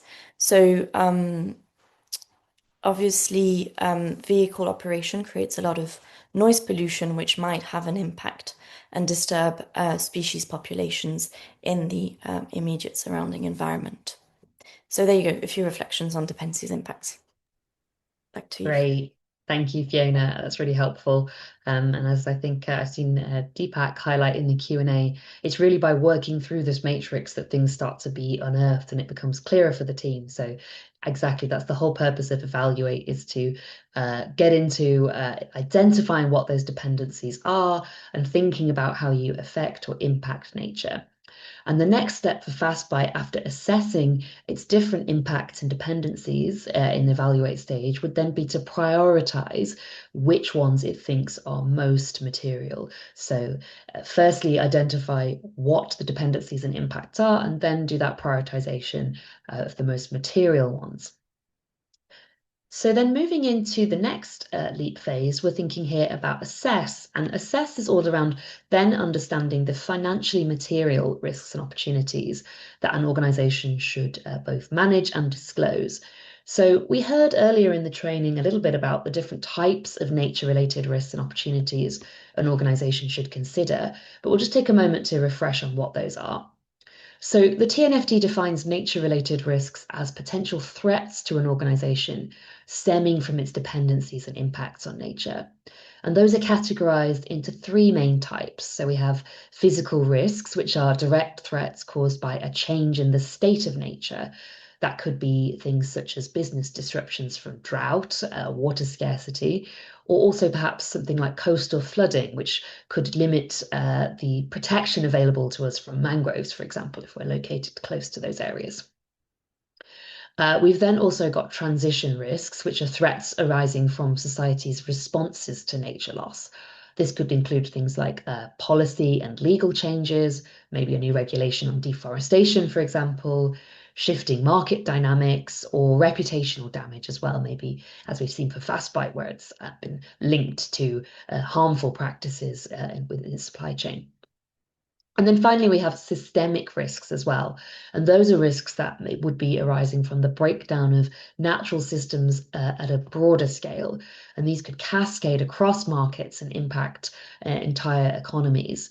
For example, this could be relevant to consider for the effect of a key ecosystem service such as pollination. And then, although we're going to focus on risks in our next question, it is important to say that nature-related opportunities are a part of this framework as well. And businesses are definitely encouraged to assess and identify potential opportunities. Two key areas here. One would be opportunities that enhance business performance. So maybe something like cost savings from resource efficiency, for example. And then also the types of opportunities that improve sustainability performance by actively contributing to nature positive outcomes. So, for example, perhaps investing in ecosystem restoration. So that just gives us an overview and a recap on the different types of risks. And now we're going to have a go at this ourselves. So in this next segment, we've given you already a series of suggested risks that we think could be relevant for FastBite, relating to those nature dependencies and impacts that we've already heard about. And what I'd like you to do now is to use that sliding scale again to let us know which do you think would be the highest risks here in terms of severity and likelihood, and maybe which are the lowest scoring risks. So you might think all of these are relevant, but try to have a go at thinking about the prioritization here. So which do you think would be the most significant risks based on everything you've heard so far, and maybe what your own kind of thought processes on FastBite? Again, there's no right or wrongs here. This is a hypothetical example, so we might all think about this a little bit differently, but hopefully just shows us the process that you'd need to go through and assess to characterize the specific risks that would affect your organization or opportunities, and to assess their relative significance. So, of course, we've just got one simple scale here from low to high, but when you're assessing these risks, you might want to draw on your enterprise risk process framing, for example, considering severity, likelihood, and any descriptors that you already have for that to assess these in a consistent way. But looks like so far people think that the physical risks may be the most significant ones, maybe those ones affecting the supply chain upstream that supplies the crops and animal products. So people have mentioned the crop yield impacts from soil degradation and pollination, and maybe also the risks of flooding as a result of degraded forests and wetlands from deforestation. So yeah, I guess you're seeing the fundamental issues there on the reliance on those agricultural commodities and the impacts that farming practices could have. Fantastic. So I'll pass back to you again, Fiona. Do you think maybe there are any risks here that you would highlight are particularly important to consider? Anything else that you'd recommend organizations think about as they're doing this phase? Thanks, Fiona. I think really important to highlight the close relationship between different nature-related risks. Physical and transition risk can interact with each other. So looking at the example of FastBite, so FastBite might be exposed to acute physical risk by its choice of suppliers and their connections to activities such as deforestation. And so in turn, those activities might drive more chronic risks like soil degradation, that really increases exposure to chronic risk. It also might drive transition risks through policy or legal risks, or reputational risks if this is perceived negatively by its customers. So it's really important to kind of, just consider these relationships between risks. And just some sort of takeaways from previous pilot testing. Overall, organizations, when carrying out this exercise, should really think about using a range of methods and tools to support their assessment, and really get familiar with the benefits and limitations of each of these methods and tools in use. And just to sort of conclude on the assess phase, it's really about understanding which nature-related risks are financially material to the organization, and it's really designed to help organizations understand how to integrate these risks into existing risk management processes, and not to reinvent the wheel. Back to you. Great, thanks for summing that up, Fiona. That's really helpful. So that gives us a flavour of assess, and we'll move in now to look at the final phase, prepare. So this is all around deciding how the organisation should respond to the nature-related issues that it's identified. So perhaps keeping in mind those risk types that you just discussed, maybe thinking about which one you thought was the most significant. let's have a go in our final segment of thinking about one action that you would recommend that Fastbite could now take to respond to or mitigate the nature-related risks that we identified. So you might want to think here about a particular mitigation for one type of risk. You might want to think about something you think is more holistically necessary for Fastbite to do to better understand these issues. But really, as we get to this stage of the assessment process, it's all about flipping to action and thinking about how the organization moves forward and plans for embedding these issues that it's identified into its risk management processes, its strategies, its disclosures, and building its preparedness accordingly. So I'll give you all a moment to have a think, but maybe some possible highlights that we could share here would be obviously it's identified that its supply chain is quite a key source of risk here. So evaluating its current supplier management practices to think about maybe additional controls and due diligence it might need to screen suppliers more thoroughly on this topic, for example. Thanks for the responses coming in as well. So someone's also mentioned similarly mapping out the major suppliers, identifying high-risk suppliers and areas exposed to deforestation. Exactly. So getting into that more granular view to enable it to pinpoint particular suppliers that maybe it needs to engage with more or maybe move away from if they're considered too high risk. Diversification of the supply chain has been mentioned a few times. Yeah, exactly. So that could improve its resilience to potential volatility in crop yields or supply of products, as well if it sources from a greater range of locations or different companies. Some other options here, I've seen a lot of responses on that front. So kind of a response there about managing the risks as well. Thanks, everyone. Lots of thoughts on the supply chain front. It also might want to think about some of these other risk types that we started to talk about. So there is the potential that it could see future policy and regulatory changes. So if it doesn't have a good understanding of that yet, then of course going away and scanning the horizon a bit more thoroughly for future potential policies that could impact it would be very relevant to build its readiness for those. Lots of good ideas here, reducing waste, improving resource efficiency, researching, and someone's mentioned here on integrating Indigenous knowledge in farming, which I think is a really important point to highlight. We've talked a number of times throughout the session, and we'll come back to it again, that actually that engagement with Indigenous peoples and local communities is a core element. So well done for highlighting that as well. Okay, I think I'll just check our timings. Maybe we're a little over time, but maybe I'll just come to you, Fiona, very briefly, if that's okay, if there's just anything quick that you'd highlight as we summarize on Prepare.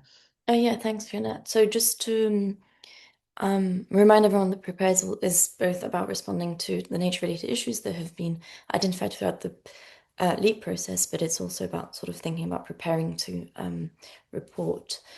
So just taking a step back and with that in mind, just to highlight and remind our audience that climate and nature are interconnected. So it's really important to think about integrated approach to reporting, which we'll be covering a bit later in the presentation. And just some key takeaways, and just a reminder that whilst this may seem a bit intimidating and daunting to carry out a LEAP assessment, really important to start somewhere and to start with the data you already have. Many pilot testers undertook this exercise and were really surprised by the data they had already available and what they could do with it once they actually had taken the time to map it out. So that's quite encouraging to hear that from pilot testers. Back to you. Great, thanks, Fiona. Brilliant. Well done, everyone. So we've worked through there all of the core aspects of LEAP. As we said, this was just a high-level way to introduce us to it, but hopefully that gives us a better flavour then of what has to happen at each of these stages. Of course, for Fastbite today, we've picked a relatively simple example where the nature-related dependencies and impacts were probably already apparent. Of course, for your company, it may not be quite so obvious, particularly maybe if you're in a services sector, for example. But really, that's why we'd encourage you to get going with a LEAP assessment, because it's through conducting that review using the systematic approach that you may start to really uncover what your interfaces with nature are, and build out your approach. So a reminder that this is intended to be an iterative and flexible approach that you can continue to revisit as you build your understanding. Great, let me just take us back to the slide presentation now. I'll recap a few key points to move forward on before we go over to Joseph from S&P, who's going to take us through another example of this as well. But one thing just to mention, I think, as we move into this final segment here on how to use LEAP is to think about the tools and data that we might need. Now, of course, we were just doing a qualitative high-level assessment to start with. That might be where you start with your organization, but you might already be thinking that there's potentially a need to get more data to understand this better. And so what's available to you there is worth considering.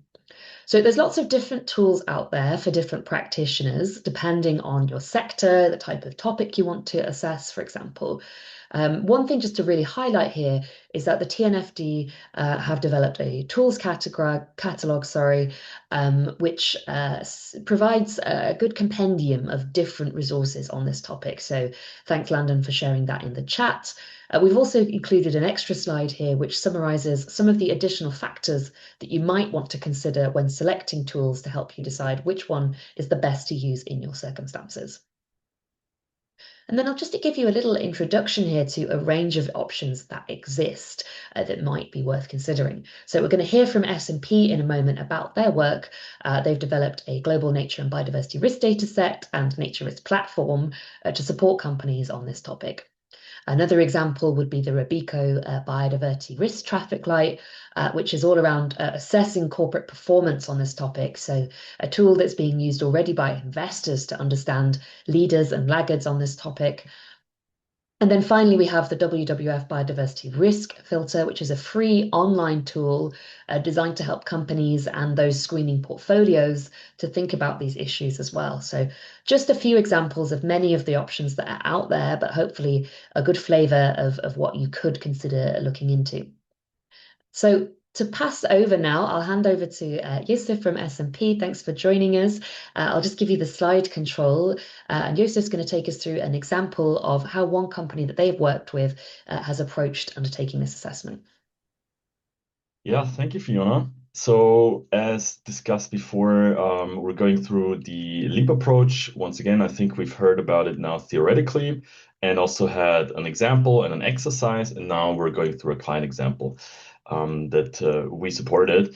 And I'm not going to explain LEAP again. I think we've heard it, but you'll see how this looks like in a practical context, right? So let's introduce the case study. It's a first-time LEAP assessment, and the company is a global petrochemicals company with more than $10 billion in revenue.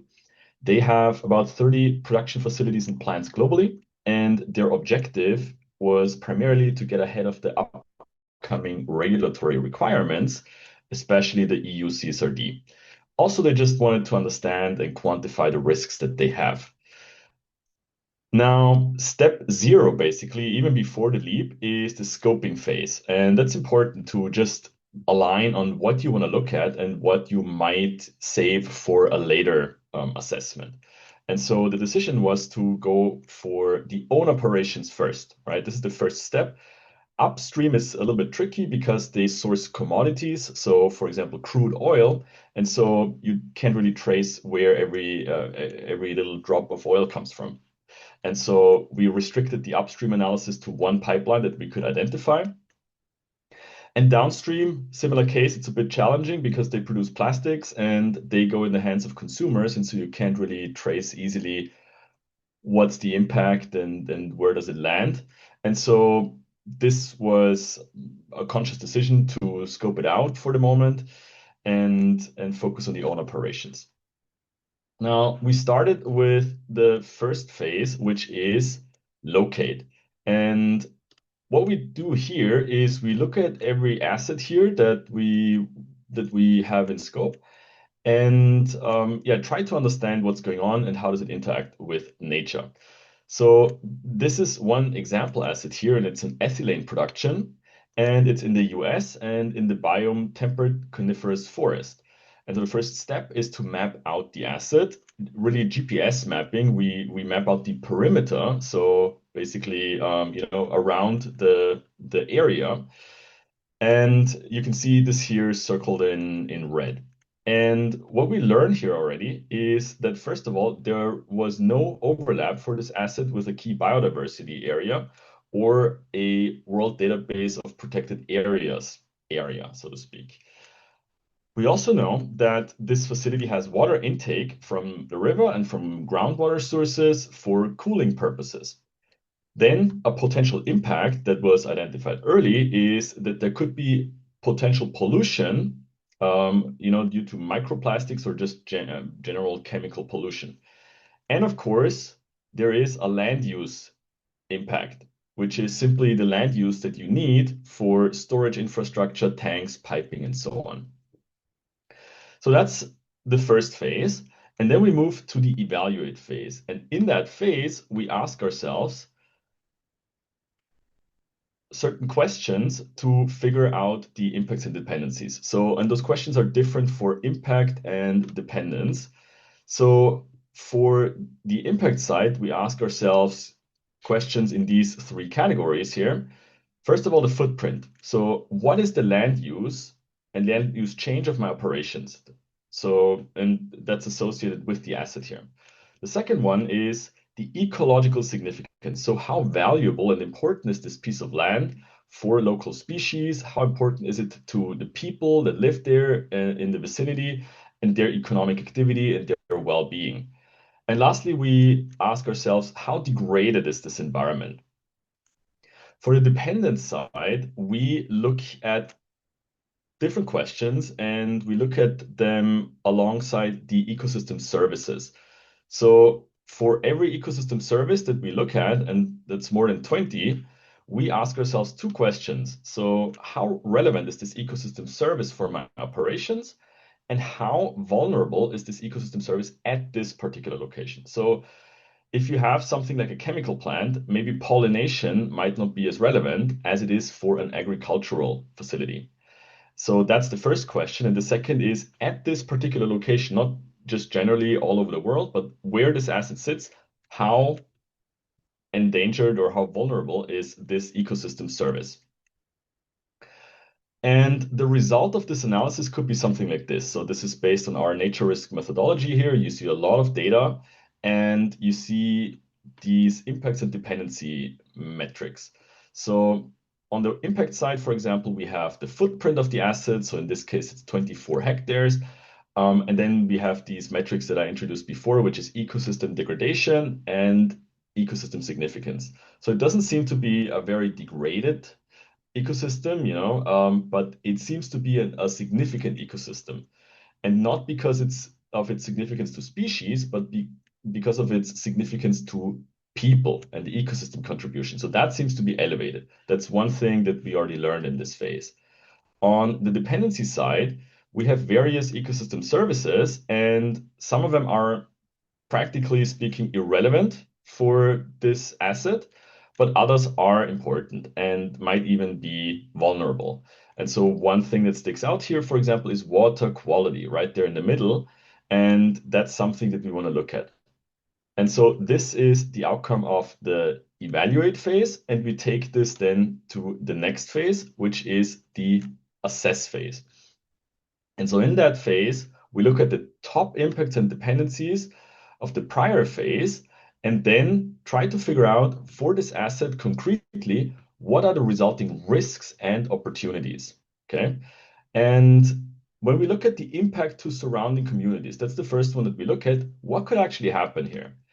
Well, there could be effluent discharge of substances of concern over the limit. So essentially toxic wastewater that is above a certain permit limit, and that impacts local communities and fisheries. So that's one thing that could happen there. Or also, there could be air emissions that are settling on local farmland. Okay, so once we have a list of potential risks and opportunities, we need to assess them. And so this is ideally done in line with your enterprise risk management framework and approaches and thresholds. And so I have a couple of examples here. For example, if we have this toxic wastewater situation, it could lead to an enforced shutdown if really the pollutant thresholds are exceeded. And that could have a pretty high financial impact. Okay. And so this is where your risk management approach can come in quite handy that you're already using. And so, for example, a financial impact that could be calibrated to the firm size. So for a certain firm, an impact below $10,000 is a 1. An impact of up to 1 million could be a 3 out of 5.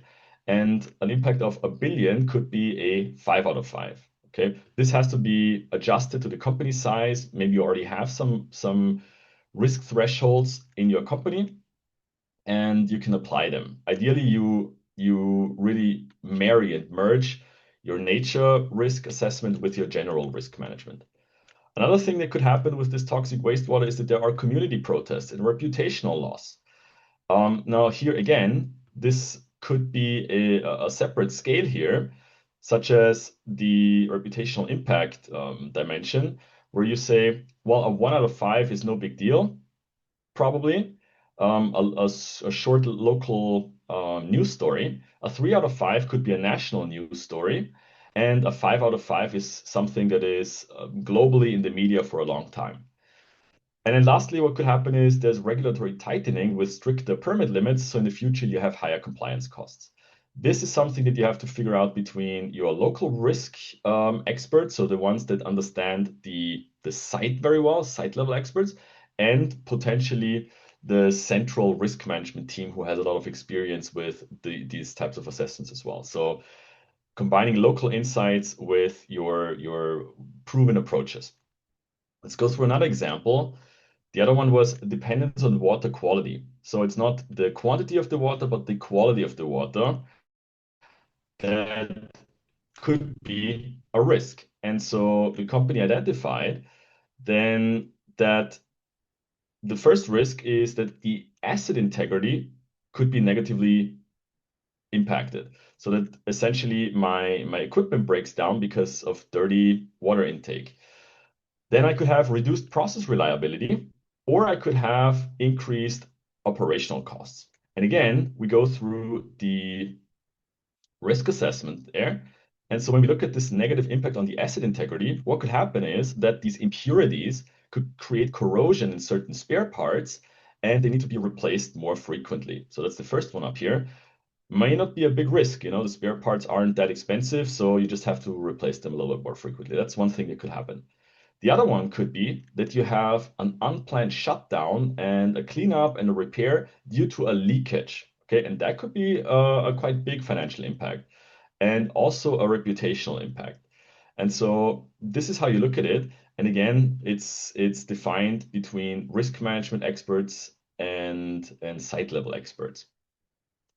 So once you understood the risks and opportunities there, you could take some of the top risks that you identified and add it to your enterprise risk management register, alongside all your other risks, such as market risks and business risks and other things, and define your risk management approach. So in this case, when we talk about the policies, you would want to update your water resource management policy. Or if you don't have one, then maybe you want to write one. Your actions could include the upgrade of the filtration system so that the impure water doesn't have so much impact anymore. So you filter it. Or you could install particle sensors so that you could sense when there is some impurity in the water. Then you define metrics, and you can define different metrics here. For example, the water quality metrics, the total suspended solids in the water. Or you define asset integrity metrics. So for example, the erosion rate of the equipment at critical points. And once you've figured all that out, you want to disclose it in the TNFD logic. And so those are the 4 pillars that we already know. So the governance is describing who is responsible for overseeing and managing the risk. The strategy is what is the risk and its potential impact. So be transparent about that. The risk management describes how you identify, assess, and manage the risk. And then lastly, the metrics and targets, which is how you measure the risk, and what targets are you setting yourself to manage the risk. And so those could be the metrics that we've identified just here to the left. Yeah, and so this is what such an assessment could look like. It's the first time assessment, not everything is in scope. You got to start somewhere and you need to prioritize, but that's what it could look like. Great. Thanks so much for taking us through that, Joseph. Really helpful. Hopefully helpful for everyone to see a real life example there, how to get into this for a company. So if you weren't already feeling like you understood the phases, I hope that's helped even more. But I think we know, just to wrap up this section, you've probably heard a lot here about LEAP, and you may already be thinking, well, this part's going to be particularly difficult for me because maybe I don't have data on that, for example. So just to round off this section, we've got a quick poll question for you, and we're going to talk through some tips here for these stages. So do share with us, which phase of LEAP do you think you could potentially see as being the most challenging for your organization? And if you have a particular reason in mind why you've selected that phase, maybe you can share with us in the chat as well what your reason is for selecting that, and we'll try to discuss what some of the barriers are that you're identifying there, and maybe get the panel's recommendations on what you could do to address those. I'll give you all a moment to have a think. As I said, do please share in the chat if there's something particular that's coming to mind for you that you would foresee as being a challenge. At the moment, I think from those who've responded to the poll, we're seeing a sort of somewhat even mix of which stage of the process has been highlighted as perhaps the most challenging. I'll give you a couple more seconds to vote, and then let's close the poll and share the results. So I don't see any chat comments, so do share if you have any thoughts on this, but it looks like Evaluate has come out as the stage that organizations would see as being the most challenging initially. So I guess that's really getting into the depth of the nature-related impacts and dependencies and understanding that better. So maybe Joseph, I don't know, I mean, you already talked us through a little bit on this, but are there any particular tips you'd recommend to organizations on how to maybe overcome some of the challenges around Evaluate? Yeah, like we have heard before, I mean, start somewhere and use the data that you have. So that's always a good tip. I mean, we have our methodology, which we apply all across the world in a uniform fashion, and we try to evaluate everything in some way. But you can always start with what you have already, and yeah, prioritize. That's probably really the main tip. Great. Okay, I think that sounds like good advice for sure. Great. Well, let's. Oh, sorry, Fiona. I see you're coming on as well. Anything you'd add there? No, just totally echoing what's been shared by Joseph, but just thinking about the fact that, as we said, prioritize, start with a small scope. The TNFD recognizes that disclosure will increase over time as you get more competent, more familiar with the LEAP approach, and as you further delve into gathering and collecting data. So yeah, definitely start small and build over time. Back to you. Great. I think some good advice there as well. Well, thank you both. Really helpful to get your input to bring that to life. So much appreciated. So that brings us to the end of our overview of LEAP there. Just to note, in the slide handout as well, you'll find some extra slides that we included in this section just to summarize some of what we talked through in Mentimeter as well, so that you've got a bit of an aide-memoire on what those points were. But let's wrap up now on this module before we move into the final segment of our training today. Well done, everyone, for already staying with us throughout the training so far. You'll be pleased to know we're getting towards the final parts now, but hopefully there'll still be some really useful ideas around the reporting and communication side, so please stay with us. But just to wrap up on this segment, firstly, in the start of this module, we thought about the best way to kickstart internal action, and really recapping that key mindset here that nature requires an integrated and holistic approach. So really starting with that perspective is vital, because it's going to build the right foundation to really embed these issues and support your company's long-term resilience. So keeping in mind, this needs to be an organization-wide exercise, drawing from all the relevant colleagues across the organization.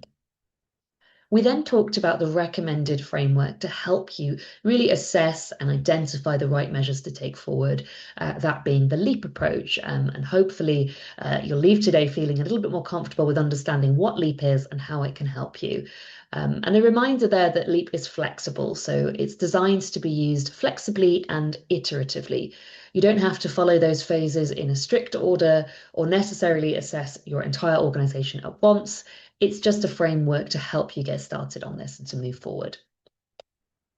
And then finally, we saw LEAP in action there, and we explored how different companies are using LEAP in practice and talked about some different data sources and tools that you can use to conduct your assessment. So again, keep in mind that there's a lot of resources out there to support you. You don't need to use every single one, but it's really about going away and looking at some of those compilations we've shared. So the tools catalog from the TNFD, for example, to help you select the right tool to meet the needs of your own assessment. Excellent. So that brings us to the end of Module 3. I'm going to pass you back to Landon now, who will take us through Module 4. Great. Thanks, Fiona. And 1 second here. I was just resharing the tools catalog with you. So I just need to get my screen up. Great. But as Fiona mentioned, this is on to our last module. And just so you know, it's a shorter module than the others. So stick with us as we wrap up this important module. So this unit, we're looking at communication, which is a key objective of most companies using TNFD. So while this unit is last, it is certainly not least. In Communicate, we'll focus on 2 key aspects: the importance of engagement with different stakeholder groups across your activities to identify, assess, and report on nature, and secondly, how to include nature-related information in your reporting to investors. Let's start by exploring engagement more generally, and we'll use this unit to also come back to our previous discussion on engagement with Indigenous peoples and local communities, since this is, of course, particularly relevant aspect of nature-related disclosures. So before discussing who exactly a company should be engaging with, I think it's important to discuss first, what exactly do we mean by engagement? Engagement is a two-way communication with groups that the company should not just share information with in a unilateral way, but they're groups that the company can also learn from and whose insights will enhance the company's success. To understand what groups a company should engage with, it's helpful to first step back and take a look at why different groups of stakeholders would be interested in the company's management of nature-related dependencies, impacts, risks, and opportunities. For example, as we've discussed a little bit today, Indigenous peoples and local communities have traditional knowledge and connections to nature that a company can learn from. However, information from other groups, such as the company's own workforce, its customers or end users, the works in its value chain or the workers in the value chain and other affected communities can also provide invaluable insights to ensuring the successful management of the nature-related risks and opportunities. While engaging with these different stakeholders, it's important to consider from the outset what expectations the stakeholders have for your management of nature. For example, regulators would have expectations for transparency, compliance, and oversight, while policymakers are more focused on the public interest and ensuring that national economies remain resilient as nature comes under pressure. Indigenous peoples may emphasize cultural preservation, rights, and the protection of territories that are often biodiversity rich. Civil society organizations often push for stronger action on environmental and social issues. And investors want to understand how nature risks could affect returns, creditworthiness, and long-term value. And of course, there's many others as well, from customers and the suppliers or the workers in the value chain to local communities, and they all have their own expectations and perspectives. Now, the previous slide focused mostly on why different stakeholder groups might want more information from companies on how they're managing the nature-related risks and opportunities. But what is really equally important here is why a company might want to engage with those stakeholders. As I mentioned towards the start of the unit, engagement is about that two-way communication, and by engaging various stakeholders, companies can also see a lot of benefits. We highlight a few of these here on the screen, and these are some of the key benefits identified.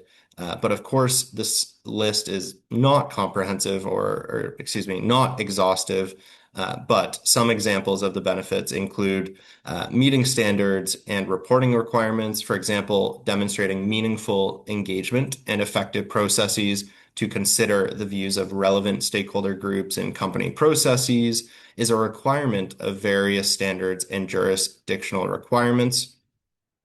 We also have learning from key stakeholder groups to help manage issues, either from learning about how others are solving similar problems or learning about the expectations of these various stakeholder groups as we just discussed.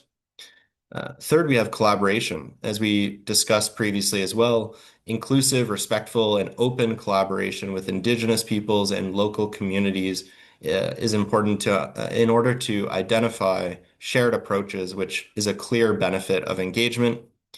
And finally, again, this isn't exhaustive, but the fourth one we have here is engagement creates opportunities for contributing to the restoration and protection of nature and benefiting these groups. At the same time, however, failure to meaningfully engage can also lead to significant risks and lost opportunities for businesses. I'd like to take a moment to come back to the topic of engagement with Indigenous peoples and local communities in particular.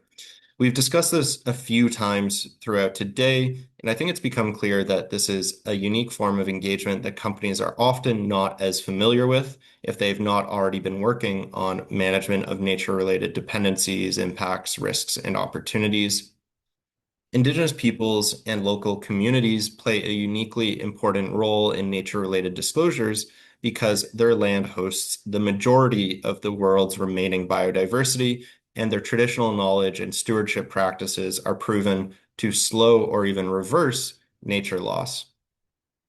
As we've already discussed a bit today, that means that communication with these groups should not be just one way. There needs to be true engagement and two-way communication to really ensure that the successful management of nature-related risks and opportunities. The TNFD also emphasizes that engaging Indigenous peoples and local communities is not only a matter of respecting internationally recognized rights, such as free, prior, and informed consent, but also it's essential for identifying and managing nature-related risks, impacts, and opportunities, as well as dependencies.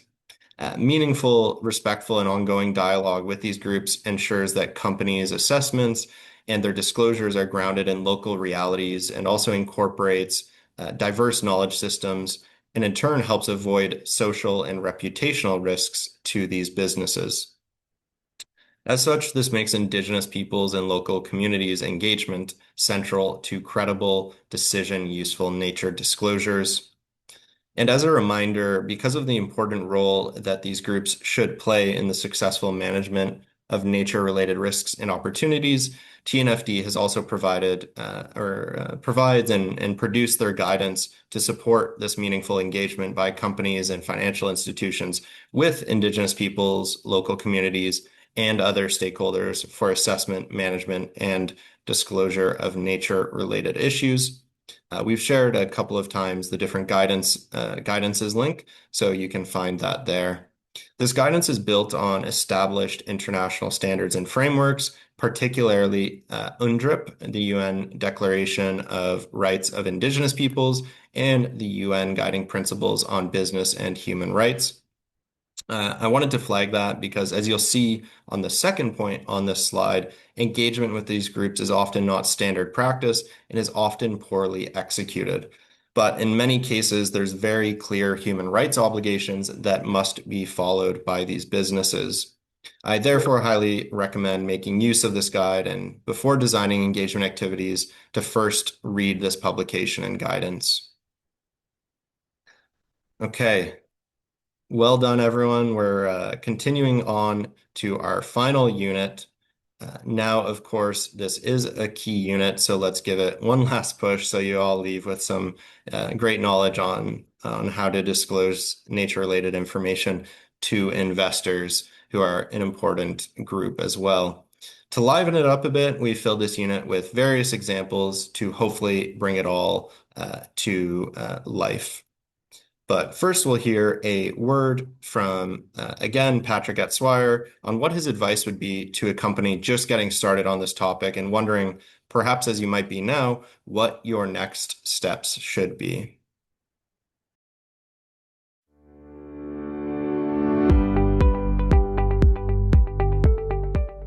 Our foremost advice is to begin immediately and embrace iterations. Don't let perfection be the hurdle for progression. Do not wait for perfect data or methodologies. The framework is designed for progressive application. You can start by convening a cross-functional team, including risk, finance, procurement, and sustainability. Team can run a high-level leap assessment on a single pilot asset or a specific business unit. And this initial qualitative exercise will quickly help you to review your most material issues, and then use these findings to engage the leadership by framing the discussion in terms of strategic risk and opportunity, such as supply chain stability or physical climate resilience. And secondly, you may also leverage your existing foundations. For example, your TCFD reporting, ESG data, and environmental management system. They are basically the very important foundations. And TFD isn't about starting from scratch. It's about expanding your current risk management lens and building on your climate scenarios by incorporating nature-related variables like water stress. And this pragmatic stepwise approach makes your tasks more manageable, demonstrate early progress, and build crucial momentum for deeper integration.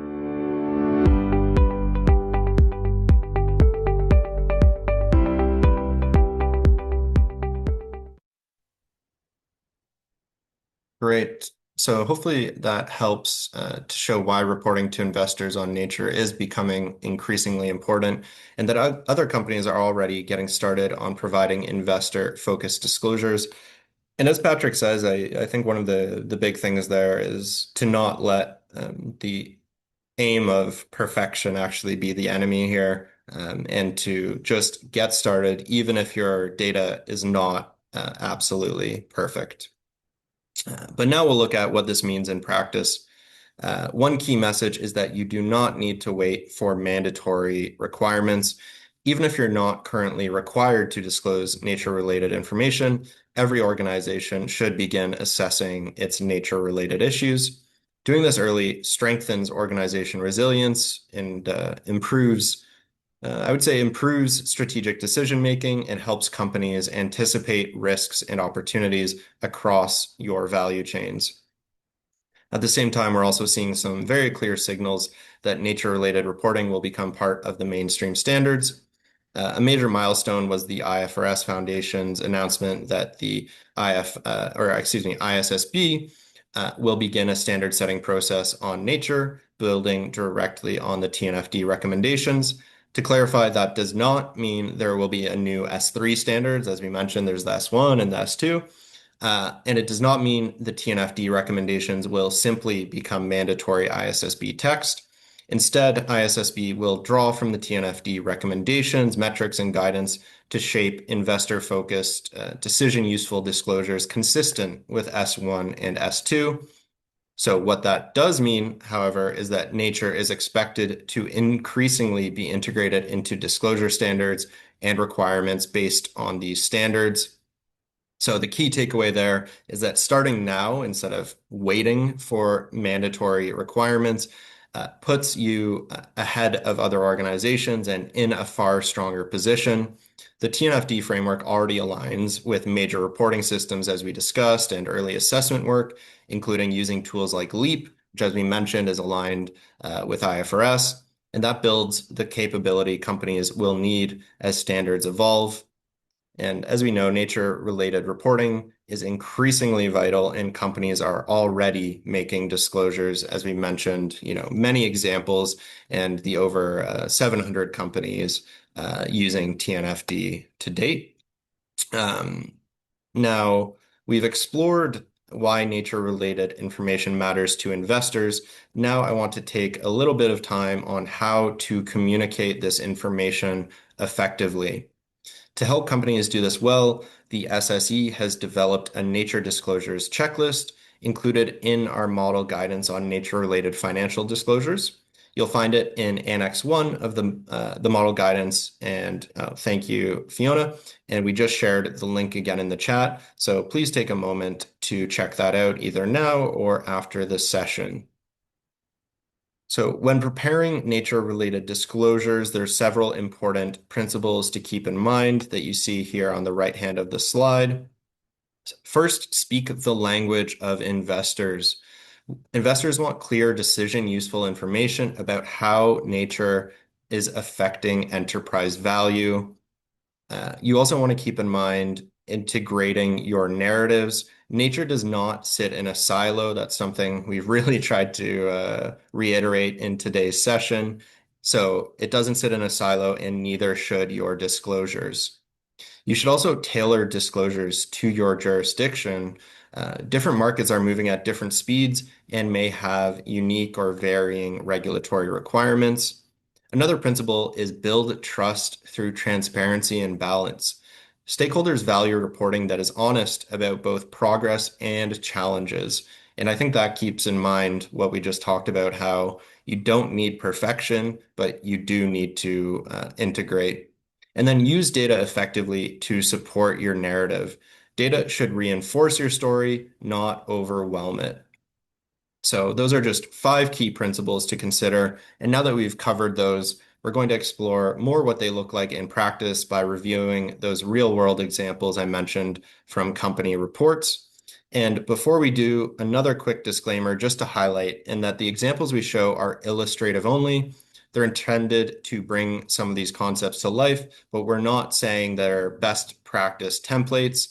Every company will still need to tailor your disclosures to your own context, material issues, and your reporting approach.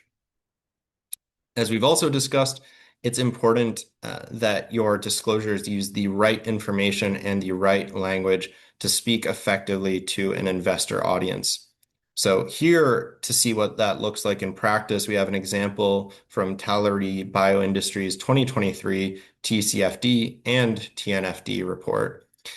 Tallery Bioindustry is a Nordic private asset manager specializing in private equity funds that invest in industrial scale facilities and technologies in the bioeconomy and circular economy. Pardon me. So we see nature-related issues closely tied to the long-term commercial performance of the companies they invest in. Now, in this example, Tallery provides a clear summary of several nature-related risks and opportunities they identified that you see here. And more importantly, they also disclose the potential financial impacts associated with them. So one example we have here that they highlight is the increased risk of forest fires. They explain that forest fires can reduce the availability of key raw materials, which in turn, of course, drives up prices and affects the probability of certain assets.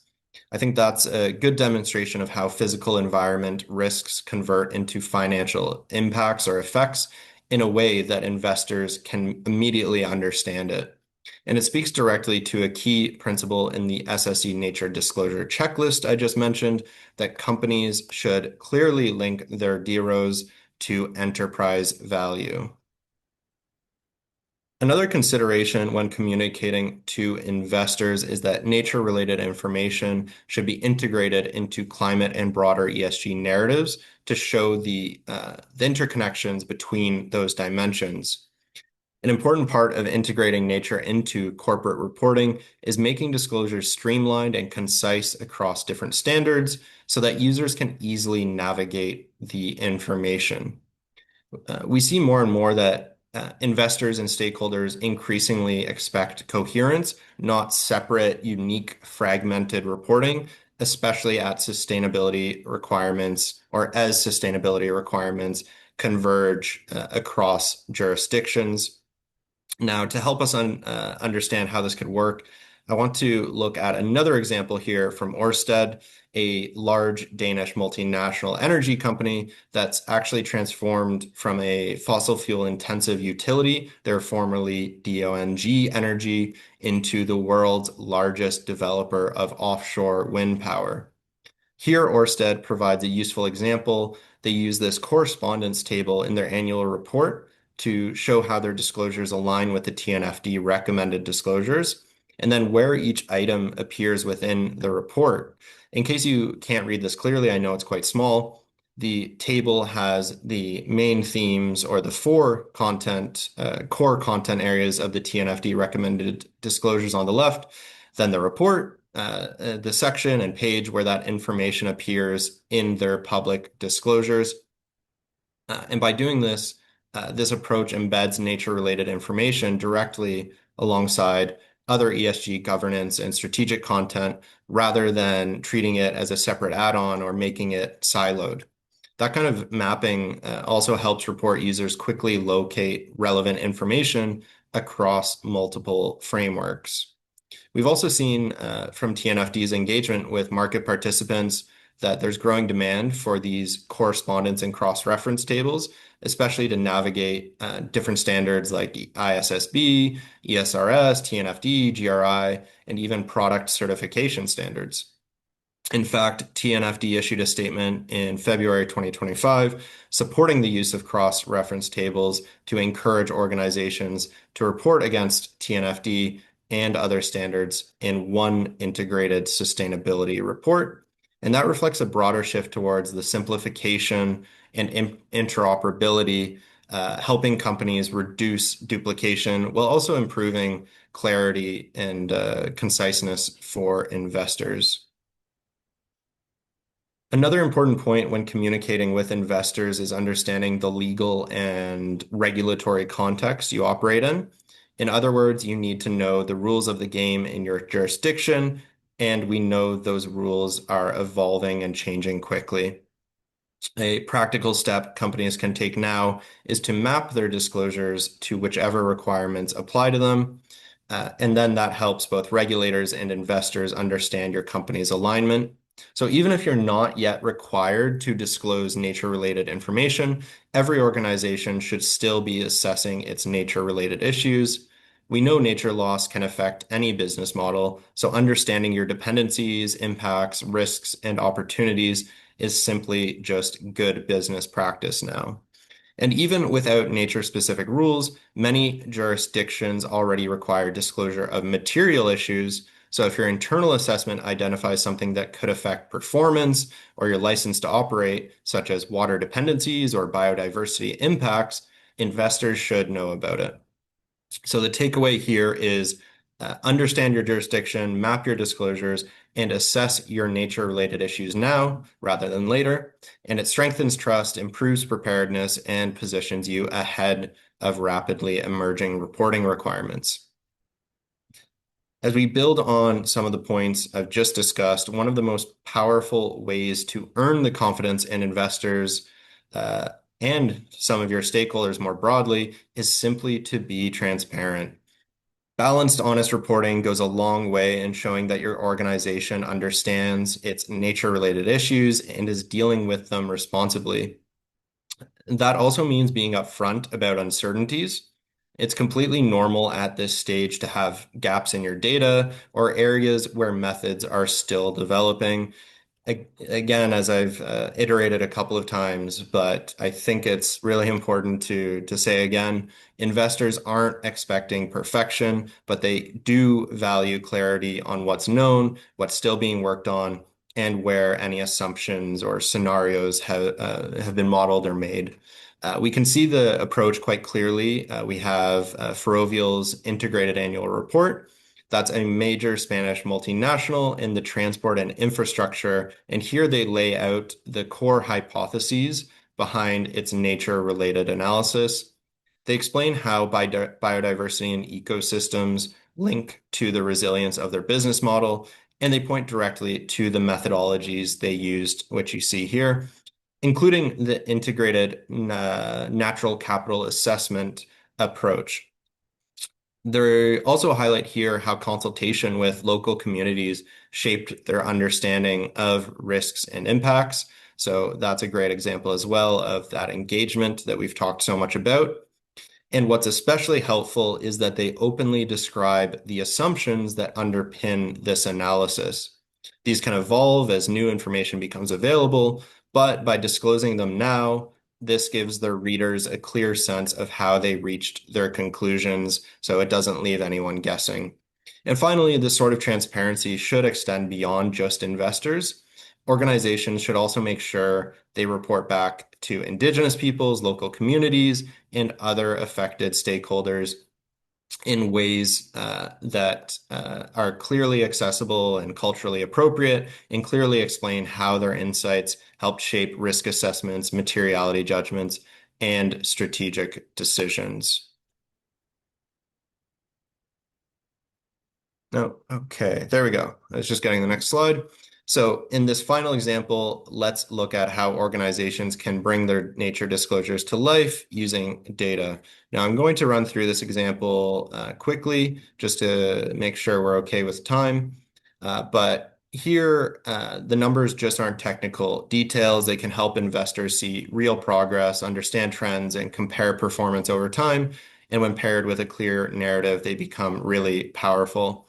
This example is Manulife's Natural Capital Report. Manulife is a Canadian insurance and financial services provider with significant timberland and agriculture investments. What they're showing here is essentially the carbon balance of their timberland, but presented in a way that's clear, structured, and decision useful.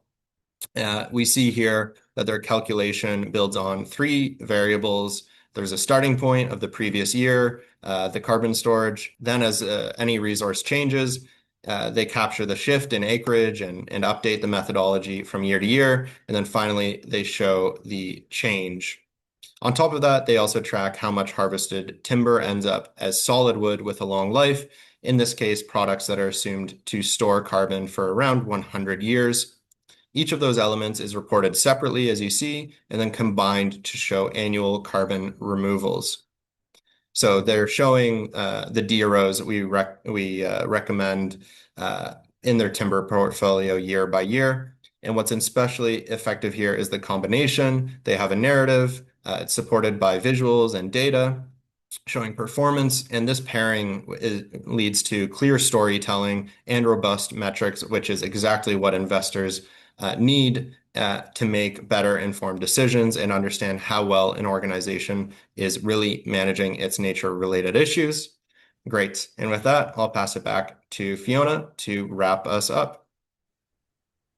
Great. Thanks for taking us through all of that content, Landon. I think really helpful, hopefully with lots of examples. I know lots of content for the final part of the session. So well done, everyone, for staying with us till this final stage. So we're almost there. Well done. I'll just wrap us up on a few key takeaways before we close out with some resources and kind of takeaways from the session as a whole.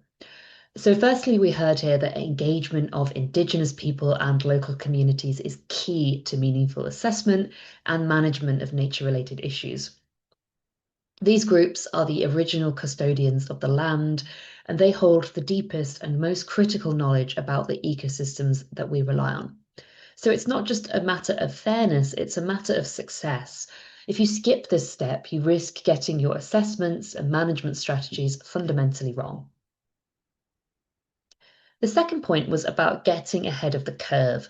So preparing your voluntary disclosures now will leave you ready for tomorrow's mandatory reporting requirements.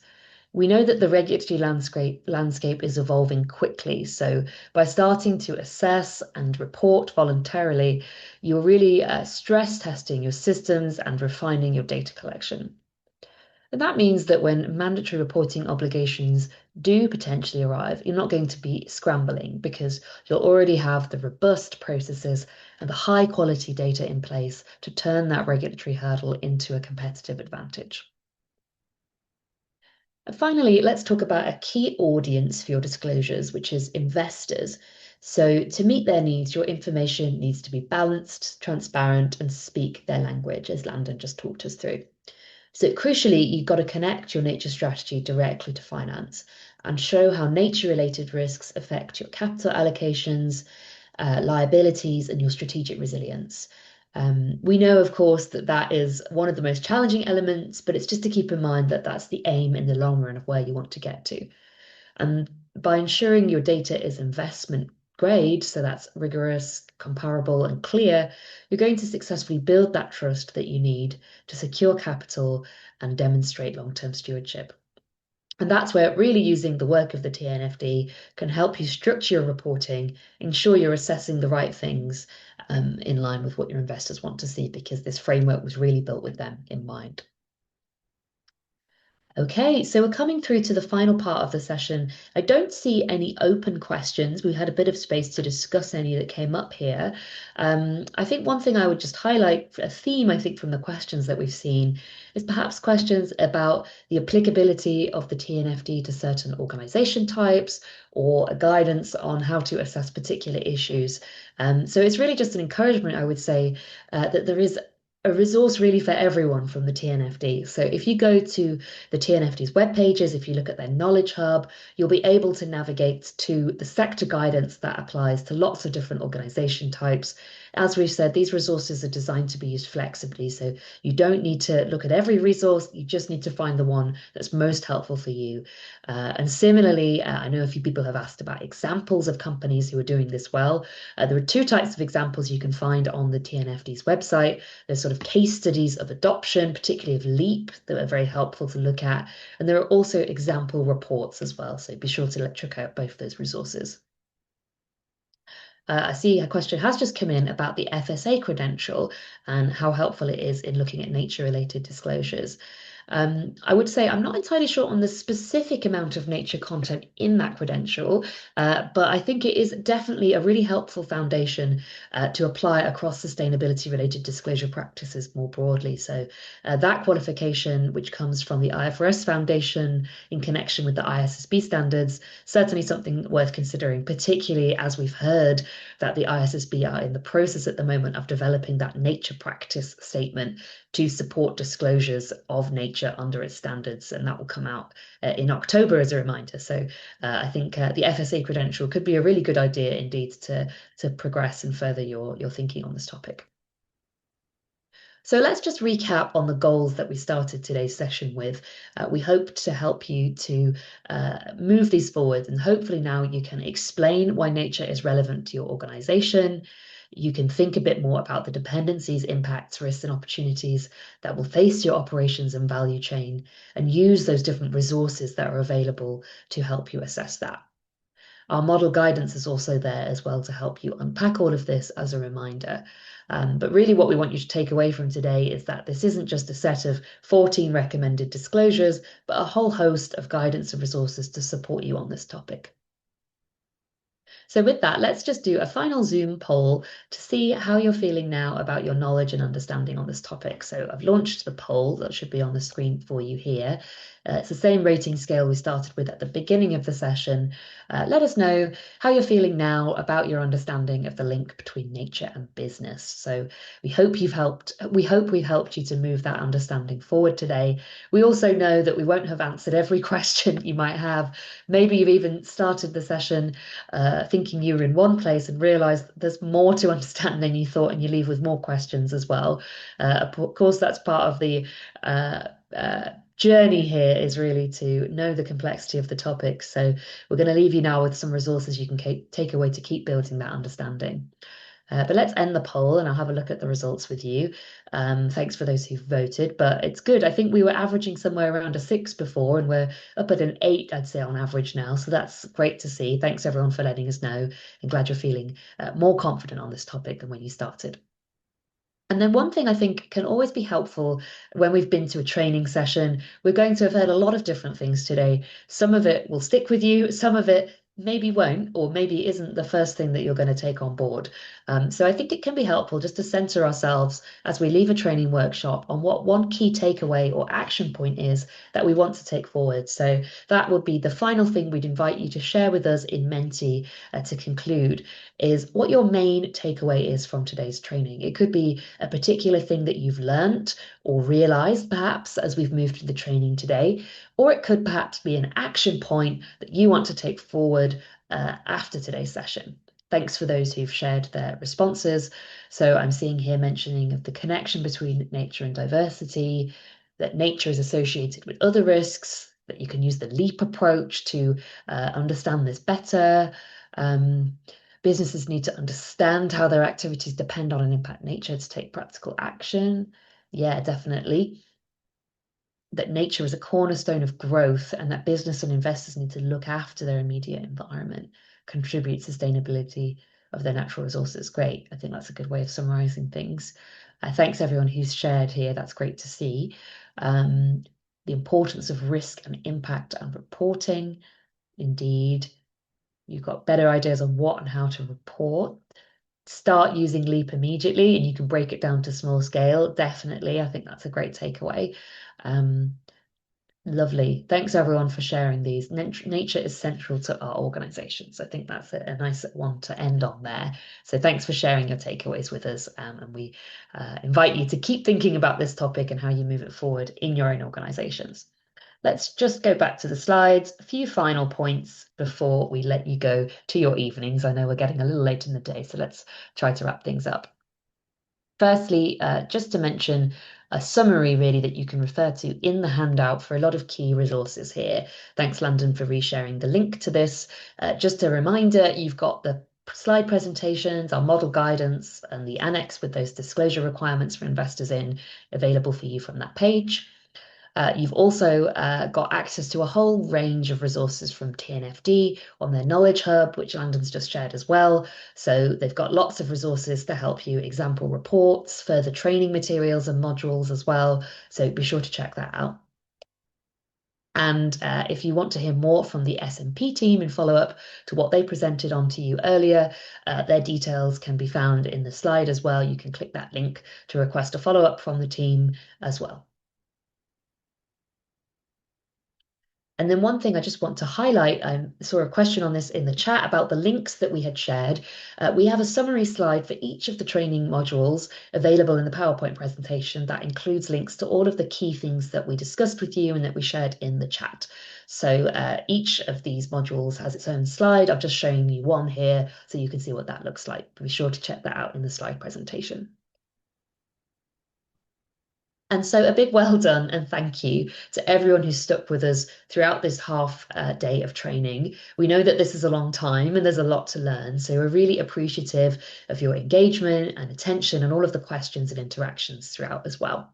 So as a merit for your hard work, you're now able to receive a completion certificate for taking part in the course. So to get your certificate, what you will need to do is fill out the feedback survey. Landon's just shared the link to that with you in the chat, along with some instructions there. So if you click that link, that will take you to the Google form for a survey to fill out. And then if you put your email address and name into the survey, we will send you a certificate to that contact address. We send out the certificates on a weekly basis, so please give us a few days before you wait to get your certificate. You may also want to check your junk folders if you're missing a certificate in case the certificate has gone to spam. If in particular you think you might have a problem with your corporate email address in receiving the email, you can also perhaps use a personal address if that's better. But you can find those details again in the chat. And as a reminder as well, we'll send out an email 24 hours from now, which provides you with that link again. That email will come from Zoom, so keep an eye out for that as well if you have missed the opportunity in the chat, but the link is there for you now. So before we conclude, I just want to say, firstly, a thank you to the SSE's official supporters, a group of stock exchanges and wider organisations who are supporting sustainable capital markets and making this training work possible. So if you're not a supporter and that's something you'd like to find out more about, you're very welcome to get in touch with us. We can contact us at the details that Landon has shared in the chat there, and we'll be happy to talk to you more about that. Final thank yous go to all of our partners involved in today's programme, to our partners at the TNFD, particularly Fiona for joining us today, to our guest speakers, Sue and Joseph from SMP, and of course a big thank you to Randy and all of the team at SPX for joining us and organising and hosting today's session for you. And last but not least, a big thank you, of course, to all of you for joining us. We do really appreciate you staying with us into your evening time to join us. Thank you very much for that. We're wishing you all the best of luck with taking this topic forward in your organisations. I'm sure you probably want to go and have dinner now, so I'll let you go on your way to that. But a big thank you once again, everyone, and we'll close out the session there. So thanks very much, and we hope to see you again on a future training workshop. Thanks, Fiona. Thanks, Landon. Thanks very much, Randy. Goodbye, everyone.